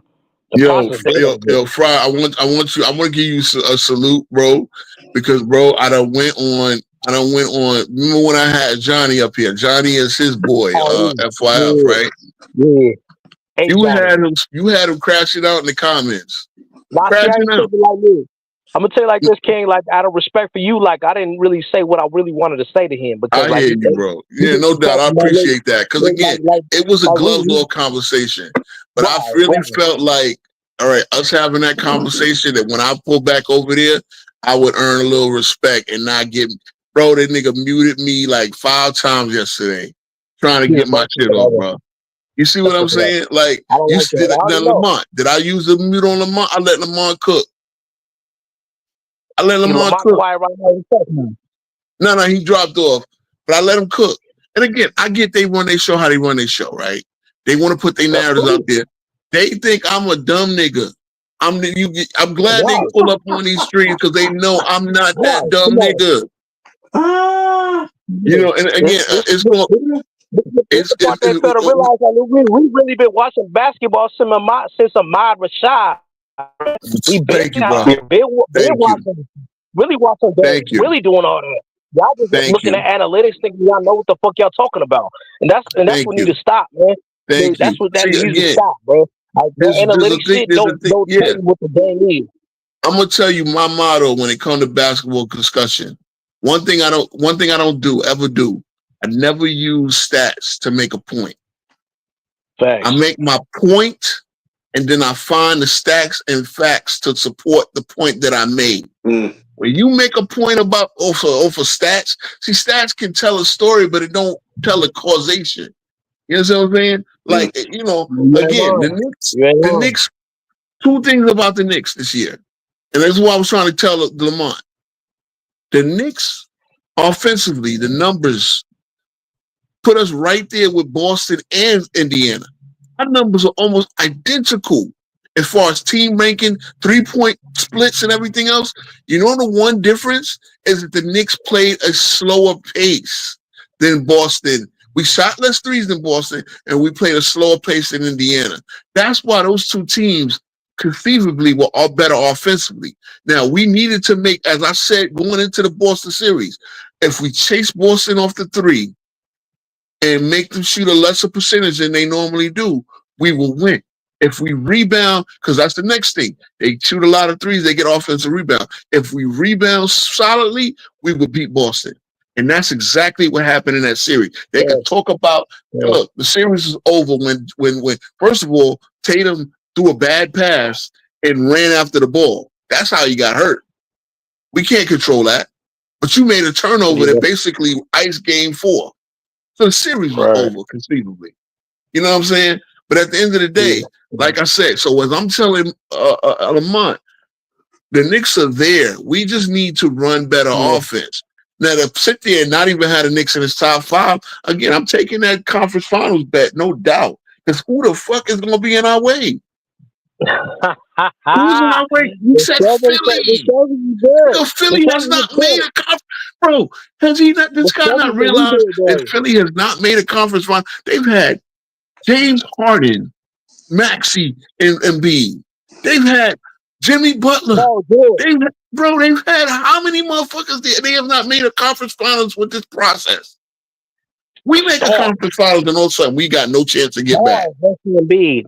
Come on, bro. Look, everybody just admit that Embiid is just like, come on, bro. He wouldn't let me say this. It's funny. I gotta start muting this nigga when he come up here, but I don't do that. He wouldn't let me say, bro. Let me show you again. See, here's a fact that I support with stats. Joel Embiid was drafted in 2014. We just had a 2025 draft, right? He was drafted 11 drafts ago. 11 years he's been in the league. Mikal Bridges was drafted in 2018, 4 years after. Do you realize Mikal Bridges has played almost 200 games more than Joel Embiid in 4 less years? Okay, that's not even fair though. That's not fair though. Because look, Bridges is Iron Man. He's Iron Man. And that nigga's Mr. Glass. He's Iron Man though. But that nigga's Mr. Glass. on, He's bro. Iron Man now. And he So can't okay, repeat it. that's can't why repeat it. yo, that's why I had to ask him, bro. Do you still put cookies out? Like believing in being gonna be healthy is like believing Santa Claus is bringing The your process is goddamn over, gift, bro. nigga. The process is over, bro. It's It's over. over. It's over. It's It's over. over. Like you telling me, if you're telling me, bro, yo, JB, you can attest to this. You're telling me you're dependent on Paul George, a guy that rather do Come on, podcasts than G. practice. Come on, G. They had to tell the pipe the fuck down. Like, look, we need you to play ball.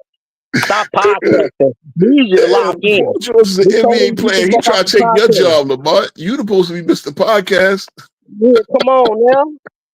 They told him to put the podcast off. We need you to lock in and play ball. And he couldn't even do that. Again, I know. Look, I know that the roommates do. First of all, the roommates do a podcast. They pre-record it, and they do like one podcast every other 2 weeks, right? They pre-record it. They do like 45 minutes, but they don't even talk. They really don't even. They had Triple H up there, my dude. Well, how much basketball was they talking with Triple H?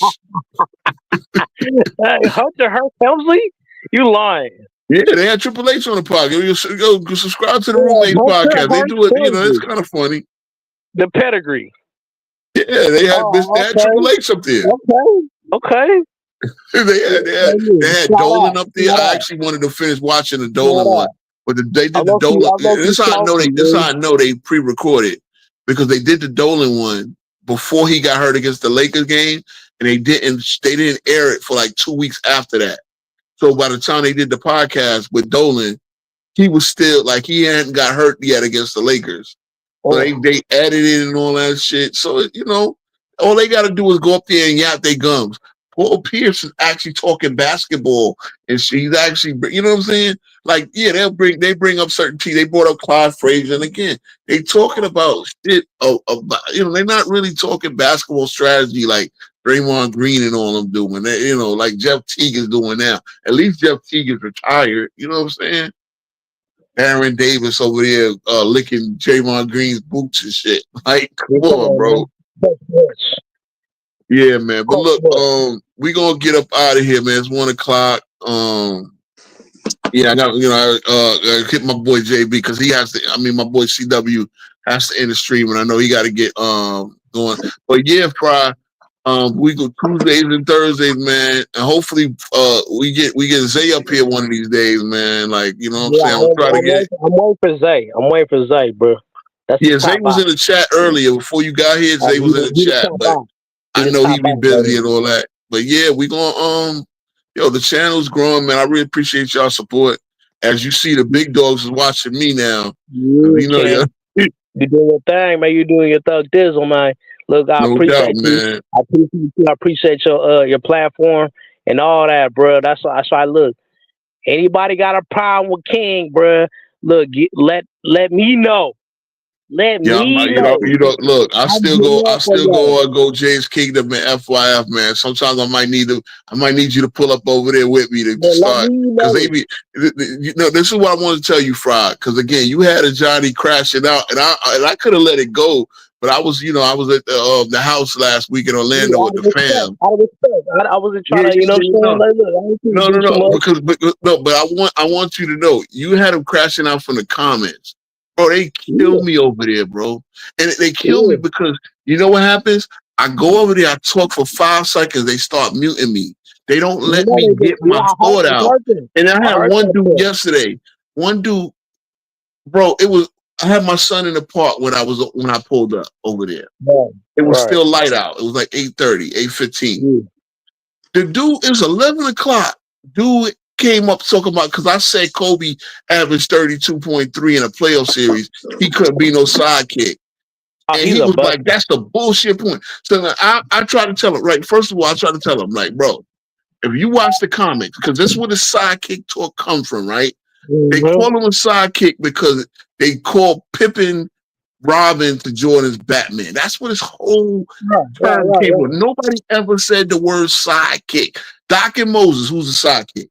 Kareem and Magic, who's a sidekick? They never talked about sidekicks. Even Kareem and Oscar. Nobody was saying Oscar was a sidekick. Come on.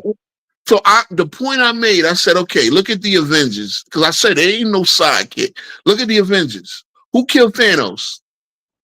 Tony Stark, right? Who was the leader of the Avengers? Captain America, right? So which one is the sidekick? There's no sidekick. You gonna tell me Hulk is the sidekick now?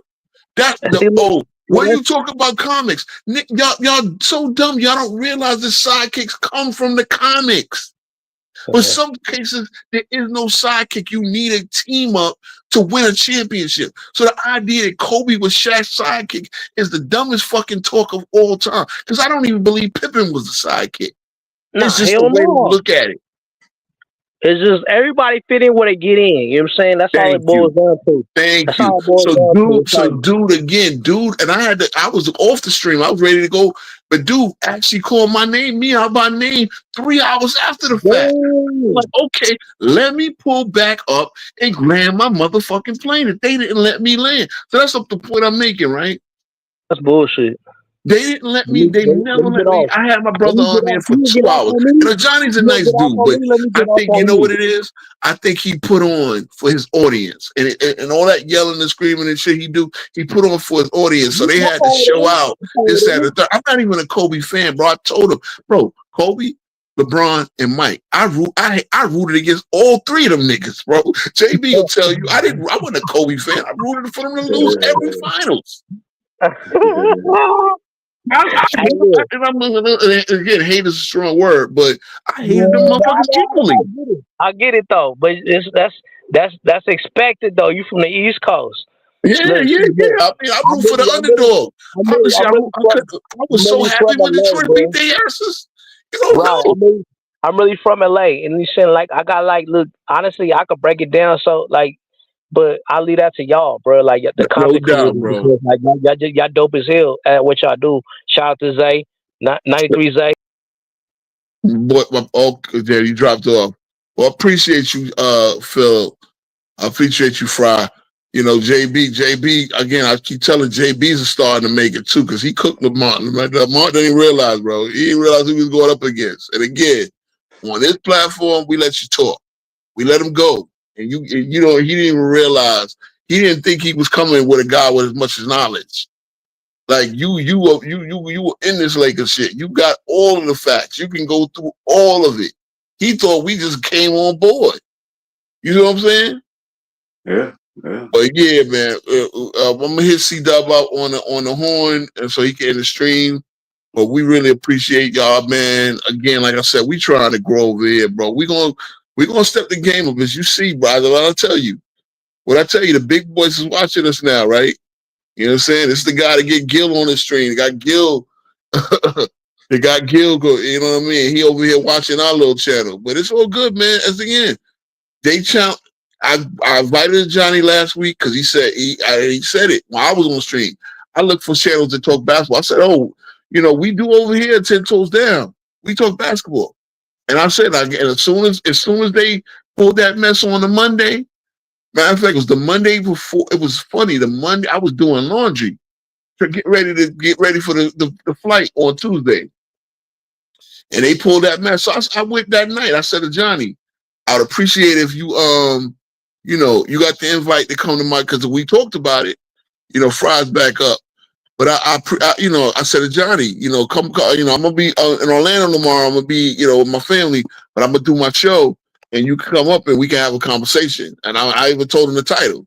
I'm a Zesty Jeffrey having a conversation with the exposer. And I wanted to again bridge the gap. I didn't want to cook nobody, but we talk basketball, bro. We talk basketball. Like I said, shout out to my man Fry, because he had the Johnny crashing out. As Johnny was reading the comments going crazy, I'm like, bro, y'all comment section be killing me. Asante, World Boy. Fucking even Najee be killing me. Najee in my chat right now. Disrespecting the thing like you don't know what the fuck you talking about. Looking, I ain't Najee in my chat killing me right now. It's all. See, I don't take it personal though. That's the thing. I pull up to have conversations with y'all. If I happen to cook y'all because y'all don't know shit that y'all think y'all know, then so be it. Y'all do shit, man. Go do y'all Googles. Exactly. Yo, bro, as you know, Skapachak went up there just with his facts. Gilbert, the niggas had four. That's why. See, this is why he be over, because I keep reminding him that Skapachak came on your platform and cooked Gilbert Arenas. Scap fuck with me though. Scap fuck with me though. King. Scap fuck with me. Yeah, Scap fuck with me. So. Somebody said he unfollowed. Somebody in the comments earlier said he unfollowed him because of the jokes. I know he a joking stab, but you know that Scap is a good content creator too, man. Like, look, because I was following AOH. That's how I found out. I found everybody. It was watching AOH and Uncahoots. That's how I found Zay, Sports and Fitness Ranch, the whole Sunday live stream. You know, I found, you know, yeah, that's what made me. Sure. Man, so what's up with that fro that AOH be wearing on, man? What's up with that? That's just his gimmick, bro. I don't know if that's a wig or that's his actual fro. I guess that's his little gimmick. That's his way of getting attention. Whatever it does, it's all curly and shit. It ain't like it's you know, a J.J. Evans fro like that. But like, I be looking at it and it's like kind of like, man, come on now. No, I got you. I mean, it's a gift. I think it's a gift. He's you know, and for what I think, he's a true ball player. And I might be canceling myself when I say that kind of stuff, but it's like at the same time, it's like, look, bro, I would look at myself differently in the mirror if I didn't, you know, say that kind of stuff when you're saying, because I know other people out here in the chat that feel the same way. It's like, look, come on, bro. Is that cultural appropriation? You know what I look at it? You know what I look at it? Remember Robert Downey from what's the name? Oh no, that ain't even the same thing. A little bit like that because it's funny. Robert Downey knew he was wrong when he did with the blackface shit. You know, I know what I thought that was funny. Now, see, you got in context, that shit was funny because he wasn't doing because he wasn't doing blackface. He was doing the fact that. But you know the difference is? Go ahead. You know the difference is? Robert Downey asked the NAACP and shit for permission to do that, though. Yeah, and a lot of people, and again, Jamie Foxx. You know, again, I'm not trying to say that Robert Downey got a hood pass a little bit, and I look at it because you know what? Because AOH, number one, he don't go there. Trust me, there's brothers on this that I'll be wanting. And again, look. Or this Caitlin Clark shit. I like his videos sometimes. Yeah. But at the same time, look, King, and I apologize if I'm no, like, it is what it is, man. I mean, you know, you can always ask brother himself. You can ask Zay how you feel about it. But no, I really think Zay blocked me. Oh, he did?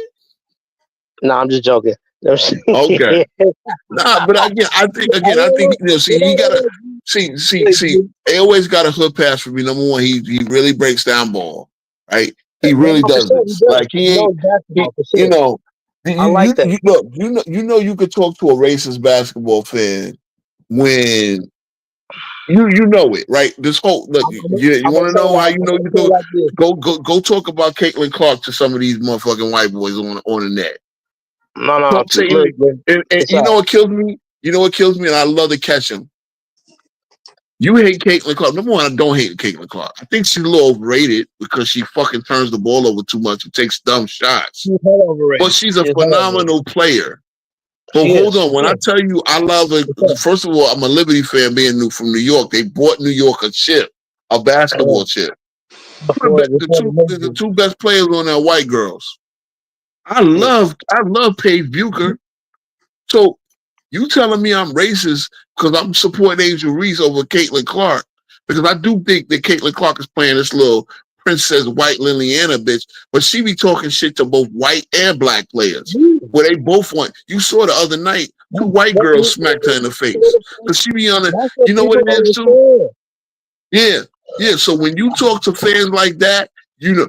Now, when it comes to AOH don't never step over lines. He calls LeBron the bitch that he is. And again, we all call him. You see, Sports T calls him a bitch. I'm not never gonna say he's wrong about his videos and shit, but it's just like the way you do this shit is like kind of like, you know what I mean? Oh, No, I get it. If the fro bothers you a little bit, I thought it was funny when I first saw it. I was like, "Is that a wig?" And then that must be his gimmick. You know what I mean? Yeah, It that's probably his is a gimmick, wig. man. No, I mean, I'm not gonna. I've never seen him without it. I I'm not never gonna seen knock him without it. look, So you look, know, look, look, and big then you dog, got his look, big boy dog. Like, Speed. You got his boy somebody Speed probably who's a clipping this. peanut butter Somebody probably color clipping bro this. with no hair. So you know, Look, King. Somebody probably clipping this right now, and trying to blackmail me. You were saying before me and always have a conversation. You know what I'm saying? I But it's all got you. good. Nah, I mean, look, It's all we good. too small. Like Speed said, we could say what we want over here because ain't nobody watching us. But well, FYF is. That's what you But gotta I keep it understand. real. I keep it honest. I'm not two faced. I'm not two faced. You know what I'm saying? Check this out, though, King. Go ahead. You got a whole conglomerate already ready to go for you. That's what you I gotta get it. understand. I already know what I'm up against, bro. I already know they playing. They playing. You know, look, Mr. FYF is part of the Clutch Army. Mr. FYF is part of the Clutch Army. We don't realize it, bro. Gilbert is part of the Clutch Army. You got your own. You got your own demographic. You got your own camp. You like you a lieutenant. You're colonel. You're a colonel. Out Bro. here. We go with me and JB. We've been going at it in Facebook chats and all this for the longest. Now we on YouTube and we just over here to tell the truth, man. I'm not. You know, look, we both believe what we believe about LeBron. We both believe LeBron is it's over. I'll never respect dude. I can't wait for him to retire. Nobody can unless you're a Glazer. But look, that's what I'm saying, bro. That's why I appreciate you and Zay like that. It's like, look, we just over here to tell the truth, man. That's it. Y'all keep it That's wow. it. Look, when LeBron do something good, I'll say it. See, that's the difference. Them niggas over there, bro, there's nothing Jordan ever did good. Or they know he did a bunch of good shit. The problem is they don't feel the need to say it. If LeBron played well on a certain night, LeBron balled tonight. I ain't gonna fucking, I'm not one of that. I'm not one of them. But when LeBron pulls some bullshit, you know what I'm saying? Like, okay, I would like to see this nigga play defense for a whole season. You're not gonna, if he wasn't doing it in his 30s, he damn sure ain't gonna do it at 41. So, right. I mean, that nigga ain't played defense since his 30s. That's why he made an all-NBA defensive team since then.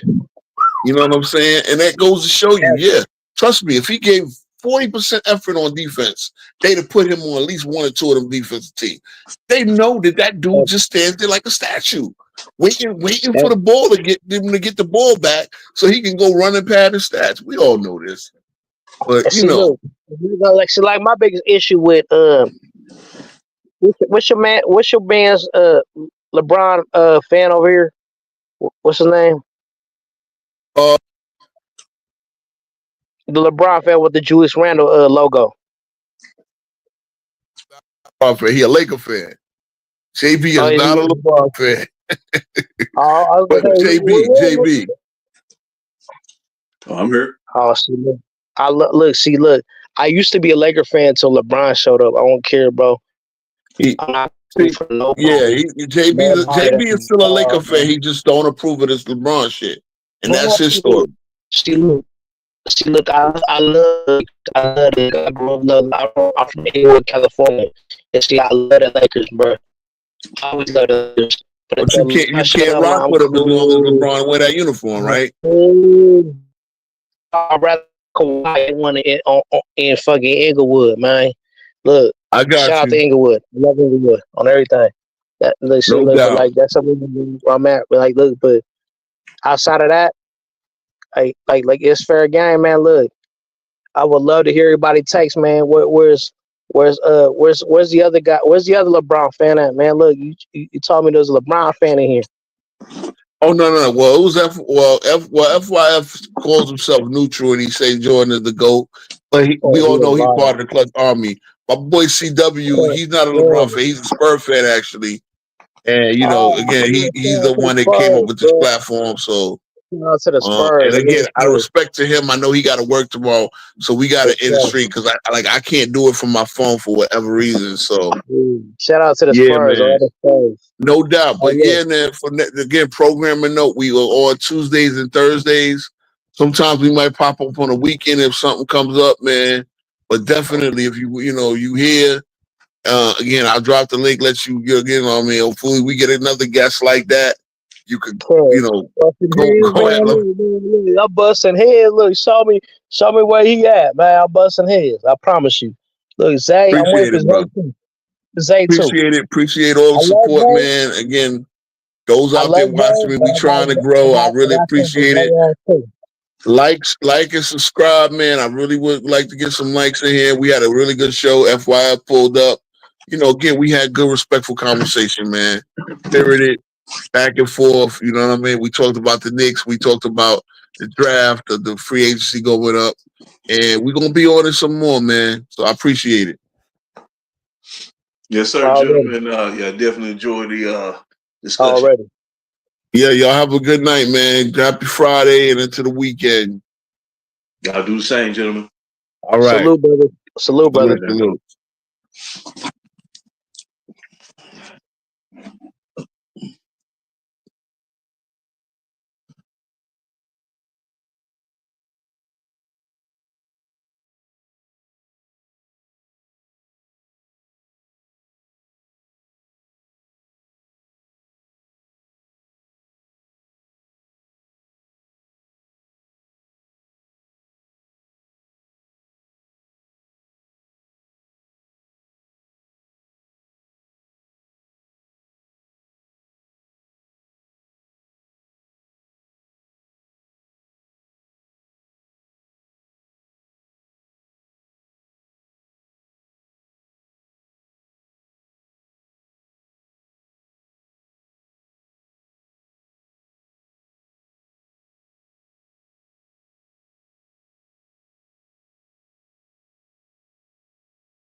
man.